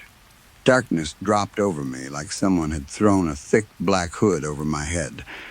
I couldn't see my own hands. Then I started gagging. There was no smell, no smoke, nothing physically blocking my throat. But suddenly, breathing became difficult. I sucked in air. It felt wrong, wet, heavy, like inhaling water. I coughed. My chest tightened. For a few terrible seconds, I felt exactly like someone trapped beneath ice. I had fallen through thin ice once as a teenager. Not completely. Only one leg and part of my body went through before my friends pulled me out. But I remembered the panic, the cold, the feeling that the surface above you is solid and you cannot simply rise. That was the feeling in the hallway. Something had put a ceiling over the air. I stumbled against the wall. Then I saw it. A darker shape inside the darkness. That sounds impossible, but I don't know how else to explain it. The hallway was almost completely black, but something stepped in front of me that was somehow blacker. A silhouette. small, human-shaped. It stood only a few feet away. The darkness around it seemed thin compared with the darkness inside it. I tried to speak. Nothing came out. The figure moved its head slightly. Then the hallway lights came on. Every bulb lit at once. The figure was gone. So was the choking sensation. I sucked in a huge breath. Air, normal air. The itching stopped. The pressure of being watched disappeared so suddenly that I almost fell. I stood there for several seconds with my back against the wall. My phone came back on. The battery showed 63%. I stared at it. There was no reason it should have shut down. I immediately called Emily. She answered after the second ring. "Hey," her voice sounded sleepy. "Are you okay?" I didn't know what to say. "Yeah, you sound weird. I fell asleep downstairs." "Okay?" I looked toward the nursery. The door was still halfway open. "Did you leave the nursery door open?" "No, you sure?" "Yes, why?" "No reason." Silence. Then she asked, "Are you trying to scare me?" "No, because Rebecca already told me I'm too paranoid about the baby. I'm not trying to scare you." I stepped toward the nursery. "What happened?" "Nothing. I thought I heard something." "What kind of something?" "Probably the house." I didn't tell her. Not then. She was pregnant. She was away from home. I didn't want her driving back at midnight because I had frightened myself. I told her to sleep. We said goodnight. Then I stood outside the nursery. I turned on my phone flashlight again. This time it worked normally. I pushed the door open. The chimes moved gently. The nursery was empty. Everything looked normal. The crib, the rocking chair, the changing table, the small dresser. I checked the closet. Nothing under the crib, nothing behind the curtains, nothing. I checked our bedroom too. Then every other room upstairs. No broken windows, no open doors, no sign anyone had entered. I searched downstairs next. Every door was locked. Every window was closed. By 2 in the morning, I had convinced myself that I had experienced some kind of waking dream, maybe sleep paralysis, maybe exhaustion. I had been half asleep when it started. That explained the tap. Maybe I had dreamed the first sounds while waking. The rest could have been panic feeding on itself. The lights might have failed because of some electrical issue. The phone could have restarted. My breathing could have been a panic attack. I found explanations because I needed explanations. Then I went upstairs to bed. Before I entered the bedroom, I closed the nursery door. The chimes gave a soft little sound. I locked our bedroom door. I had never done that before. I slept with the lamp on. The next morning, Emily came home. I didn't tell her the whole story. I mentioned hearing noises. She laughed and blamed the house. That was easy enough to accept. Nothing else happened that day. Or the next. By the second evening, I had almost convinced myself that the whole thing had been some strange combination of sleep and stress. Then, 2 nights later, it happened again. This time, Emily was home. We went to bed around 11. She had been uncomfortable all evening. The baby was moving a lot, and she kept changing positions, trying to find one that didn't make her back hurt. I remembered checking the nursery door before bed. Closed, I actually tested the handle. I didn't tell Emily why. Sometime after 2, I woke up. At first, I didn't know what had disturbed me. Emily was asleep beside me. The room was dark except for the small digital clock. 2:17 a.m. I listened. Nothing. I started closing my eyes. Tap. Something touched my arm. The exact same place as before. I sat upright. Emily didn't move. I stared at the darkness beside the bed. Tap. Again, this time I felt it near my elbow. Hard, like one finger. I pulled my arm under the blankets. Emily. She made a sleepy sound. Emily, wake up. What? Did you touch me? What? Did you just tap my arm? No. She rolled slightly toward me. Go back to sleep. Then we heard the chimes. From the hallway. Emily became completely still.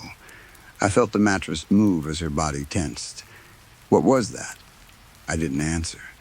The nursery door. The chime sounded again. A soft metallic movement. Then came the scraping. Something heavy dragging across the nursery floor. Emily sat up. What is that? My stomach dropped. Because now I knew I hadn't imagined it. She heard it too. I reached toward the bedside lamp. Before my fingers touched the switch, it went out. Not just the lamp, the digital clock. The hallway nightlight beneath the bedroom door. Everything, the power was gone. Emily grabbed my arm. What's happening? Stay here. Absolutely not. Emily. Another scrape. Then a child laughed. Quietly, from the nursery. Emily's nails dug into my arm. Neither of us spoke. The laugh came again. Short, breathy, not happy. It sounded like a child trying not to be heard. I grabbed the baseball bat I had placed next to the bed after the first night. Emily noticed. Why is that there? I didn't answer. That told her enough. You heard this before? I'll explain. You heard this before? Yes, her voice rose. You didn't tell me? Not now.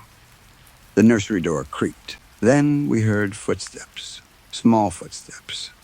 Bare feet against wood. 1, 2, 3, they moved into the hallway, toward our bedroom. Emily started crying. Not loudly. Tears simply appeared. I stood between her and the door. The footsteps stopped outside. Our bedroom door was locked. The handle slowly turned. Down, then up. Down again. Someone was testing it. Emily covered her mouth. The handle stopped. For several seconds, there was silence. Then came 3 knocks. Not on the bedroom door. From inside the closet. Emily screamed. I spun around. The closet door was closed. Knock, knock, knock from inside. I raised the bat. Who's there? A child's voice answered. Soft, clear, Daddy? My entire body went cold. Emily made a sound behind me. A broken little gasp. The voice came again. Daddy? I couldn't move. We didn't have a child. Not yet. Our daughter was still inside Emily. Then Emily whispered something. Oh my God. What? She stared at the closet. Her hands moved to her stomach. The baby stopped moving. What? She was kicking. Her face went pale. She stopped. The closet door opened 1 inch. I rushed forward and slammed it shut. Something hit the other side. Hard, the impact traveled through my arms. Emily screamed. I shoved a chair beneath the handle. Then the power returned. Lights came on. The digital clock flashed. The closet became silent. The nursery chimes stopped. Emily stood shaking beside the bed. The baby moved again. She grabbed my wrist. She kicked. I looked at her stomach. She kicked. We left the house that night. I didn't care whether it made sense anymore. We drove to Rebecca's. On the way, I told Emily everything from the first night. The tap. The boy-shaped shadow. The phone dying. The choking. The nursery door. She didn't accuse me of imagining it. Not after what she had heard. We stayed at Rebecca's for 3 nights. Nothing happened. Eventually, we had to return. You can't abandon a house because of noises. At least that was what I kept telling myself. We changed the locks. I checked the wiring. An electrician looked at the upstairs circuit. Nothing unusual. I installed cameras. 1 in the hallway. 1 in the nursery. one downstairs. For the first week, they recorded nothing. Then one morning, I checked the nursery footage. At exactly midnight, the camera glitched. The image became dark for approximately 4 seconds. When it returned, the nursery door was open. I watched the clip 10 times. There was no movement before the blackout. No one entered. No one left. The door simply changed from closed to open. The next night, the hallway camera caught something. At 2:17 a.m., a small shadow crossed from the nursery to the hall closet. The image distorted whenever it moved. I showed Emily. She started crying. We stopped sleeping upstairs.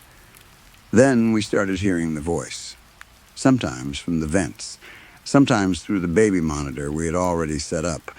The monitor wasn't connected to anything inside the crib yet. Still, at night, static would fill the speaker. Then, a child would whisper. Daddy, sometimes it said, Mommy, once it said Jessica. That was the first time we truly panicked. Because we had never spoken the name Jessica inside the nursery after the activity began. We were afraid of somehow inviting whatever this was closer to our daughter. We started referring to her as the baby. Still, one night, the monitor crackled. Then the voice said, Jessica is cold. Emily dropped the monitor. We moved out before Jessica was born. We stayed with Rebecca until we found a small rental house. I wish I could tell you that moving ended everything. For several months, it seemed like it did. Jessica was born healthy in May. She was perfect. Dark hair, huge eyes, loud lungs. For the first time since January, life felt normal. We sold the old house. I never told the new owners what happened. That is something I still feel guilty about. But nothing followed us. Not immediately. Jessica grew normally. At around 2 years old, she started talking more. She learned words quickly. One evening, I was sitting on the couch while she played on the floor. Emily was in the kitchen. Jessica suddenly stopped stacking her blocks. She looked toward the staircase, then smiled. Boy, I looked up. What boy? She pointed. Boy upstairs. Every hair on my arms lifted. There's no boy upstairs. Jessica giggled. Yes, I stood. What does he look like? She thought about it. Dark. My throat tightened. Dark how? She shrugged. Black boy. Emily came into the room. What are you talking about? Before I could answer, Jessica looked past me. Her smile widened. Daddy friend. Then she waved at the empty staircase. I picked her up. We spent that night at Rebecca's again. After that, little things started happening. Toys moved. Doors opened. Jessica would talk to someone in empty rooms. Sometimes she laughed. Sometimes she cried. Once I found her standing outside her bedroom at 3 a.m. She was staring down the hall. I asked what she was doing. She said the boy wanted her to come play. Where? I asked. She pointed toward the staircase, old house. She was 3. We had never taken her to the old house. She had never seen it. I asked what old house meant. She became frustrated. The yellow room. The nursery. We had painted it yellow. I never told her that. Neither had Emily. At least, not that we remembered. We tried doctors first. Then, child psychologists. Everyone said imaginary friend, normal childhood behavior. Stress from parents can influence children. Maybe she sensed our fear. Maybe she had overheard conversations. I wanted to believe that. Then one night, when Jessica was 4, she crawled into our bed. She was crying. What happened? I asked. The boy is mad. What boy? She already knew I knew. The dark boy. Why is he mad? Jessica looked toward our bedroom door. Because You left him. My stomach twisted.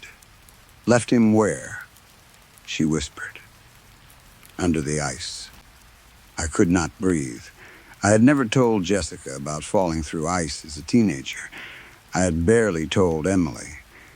That memory was not something I talked about.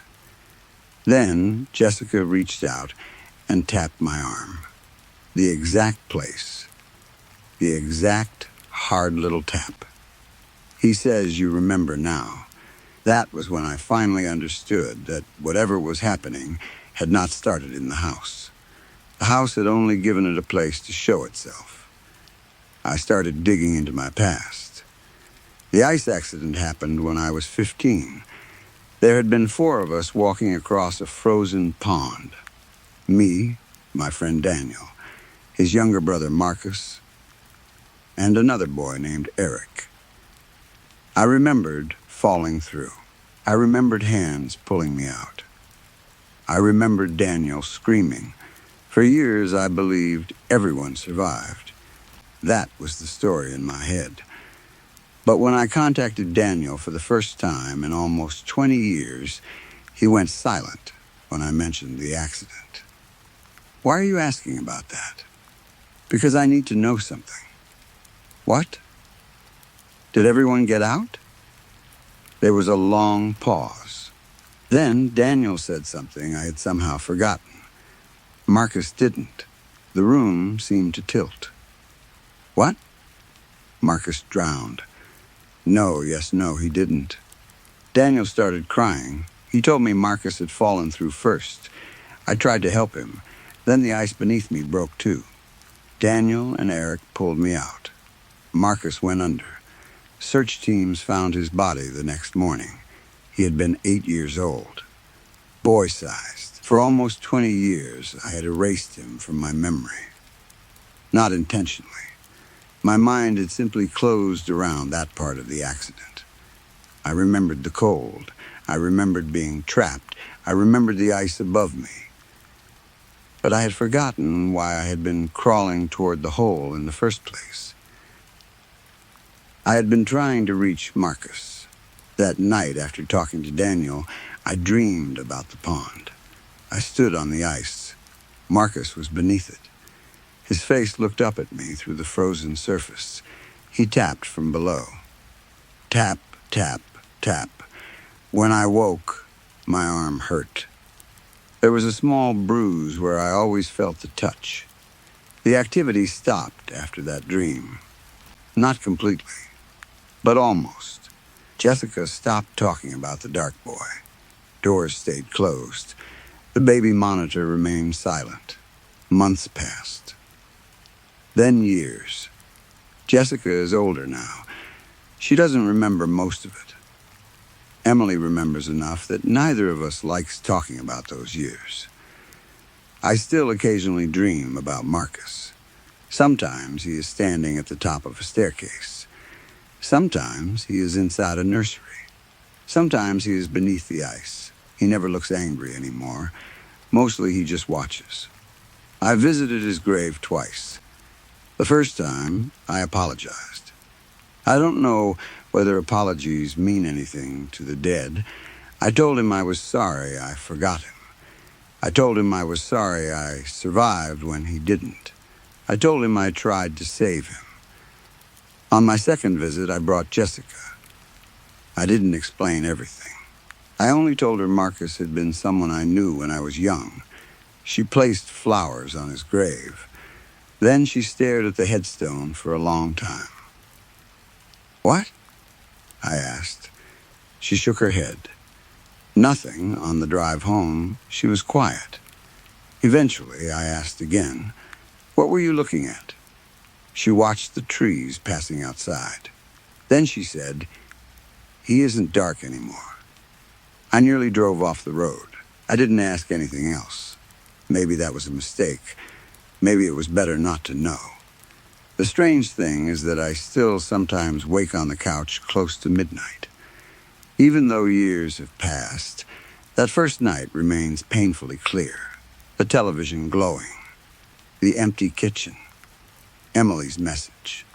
the sound of furniture scraping upstairs, the nursery chimes, and that boy-shaped shadow at the top of the stairs. Sometimes, just as I am about to fall asleep, I feel something touch my arm. One hard little tap. I open my eyes. Nothing is there. But I no longer shout. I no longer search the house. I no longer turn every light on. I just sit quietly for a moment and remember an 8-year-old boy named Marcus beneath the ice. Then I say his name out loud, because I think that was what he wanted from me from the beginning. Not revenge, not the house, not my daughter. He wanted me to remember him. And perhaps forgetting someone completely is a kind of second death. So I remember. Marcus, 8 years old, Daniel's little brother. A child who laughed too loudly and followed us everywhere. A boy who should never have been on that frozen pond. A boy I tried to save. A boy I somehow buried twice. Once beneath the ice, and once inside my own mind. I don't know whether what happened in that house was really his ghost. I don't know whether trauma can take a shape and walk through hallways. I don't know whether some part of him stayed attached to me after I came out of that freezing water. There are questions I may never be able to answer, but I do know one thing. The first time that shadow appeared in the hallway, I thought something had entered my home. Now I think I had it backward. Something had been with me for years. The house just gave it enough darkness to finally step out. Story 5. I know this is going to sound messed up. And before anyone starts lecturing me, yes, I know I should have told my wife before putting a camera in our bedroom. I know filming someone without their permission is wrong. I know there are privacy issues. I know how bad it looks. If I had known what I was going to see, I never would have set the camera up in the first place. Or maybe I would have done it sooner. I don't know anymore. The truth is, for most of the week, I barely see my wife. Her name is Lily. She works at a hospital and has for years. Her schedule is impossible to predict. Sometimes she works overnight. Sometimes she starts before sunrise. Sometimes she comes home in the middle of the night, sleeps for 3 hours, showers, changes, and goes straight back. I have almost the opposite schedule. I usually go to bed early. I also sleep late whenever I can. My work situation is complicated, and I do most of what I need to do from home, so I don't have the kind of strict schedule Lily has. Most mornings, she leaves while I'm asleep. Most nights, she comes home after I've already gone to bed. Sometimes I wake briefly when she enters the apartment, but usually I don't remember it the next morning. We really only spend proper time together on weekends. Even then, not every weekend. Hospitals don't care that Saturday is supposed to be a day off. So forgive me when I say that sometimes it feels like I live alone. Our apartment is quiet most of the time. I eat alone. I watch television alone. I fall asleep alone. Then, when I wake up, there might be a coffee mug in the sink that wasn't there before, or Lily's shoes might be in a different place, and that is sometimes the only proof that she came home at all. It wasn't always like this. When I first met Lily, she was the most interesting person I had ever known. We met in college. I was studying philosophy. She was studying medicine, obviously. Even then, she was terrifyingly intelligent. Not in an arrogant way. Lily never needed to prove she was smarter than everyone else. She simply was. You could bring up almost any subject, and she would know something about it. Biology, history, psychology, religion, chemistry, astronomy, I would spend 3 days reading a philosophy text and feel proud that I understood half of it. Lily would read a few pages over my shoulder and ask a question that made me realize I had misunderstood the entire thing. Some of my happiest memories are from those years. We used to walk around campus late at night. Neither of us wanted to go back to our dorms, so we would just wander.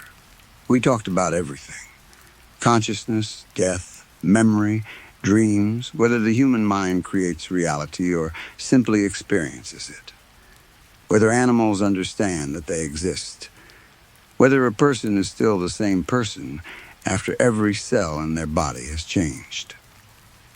Lily was fascinated by sleep.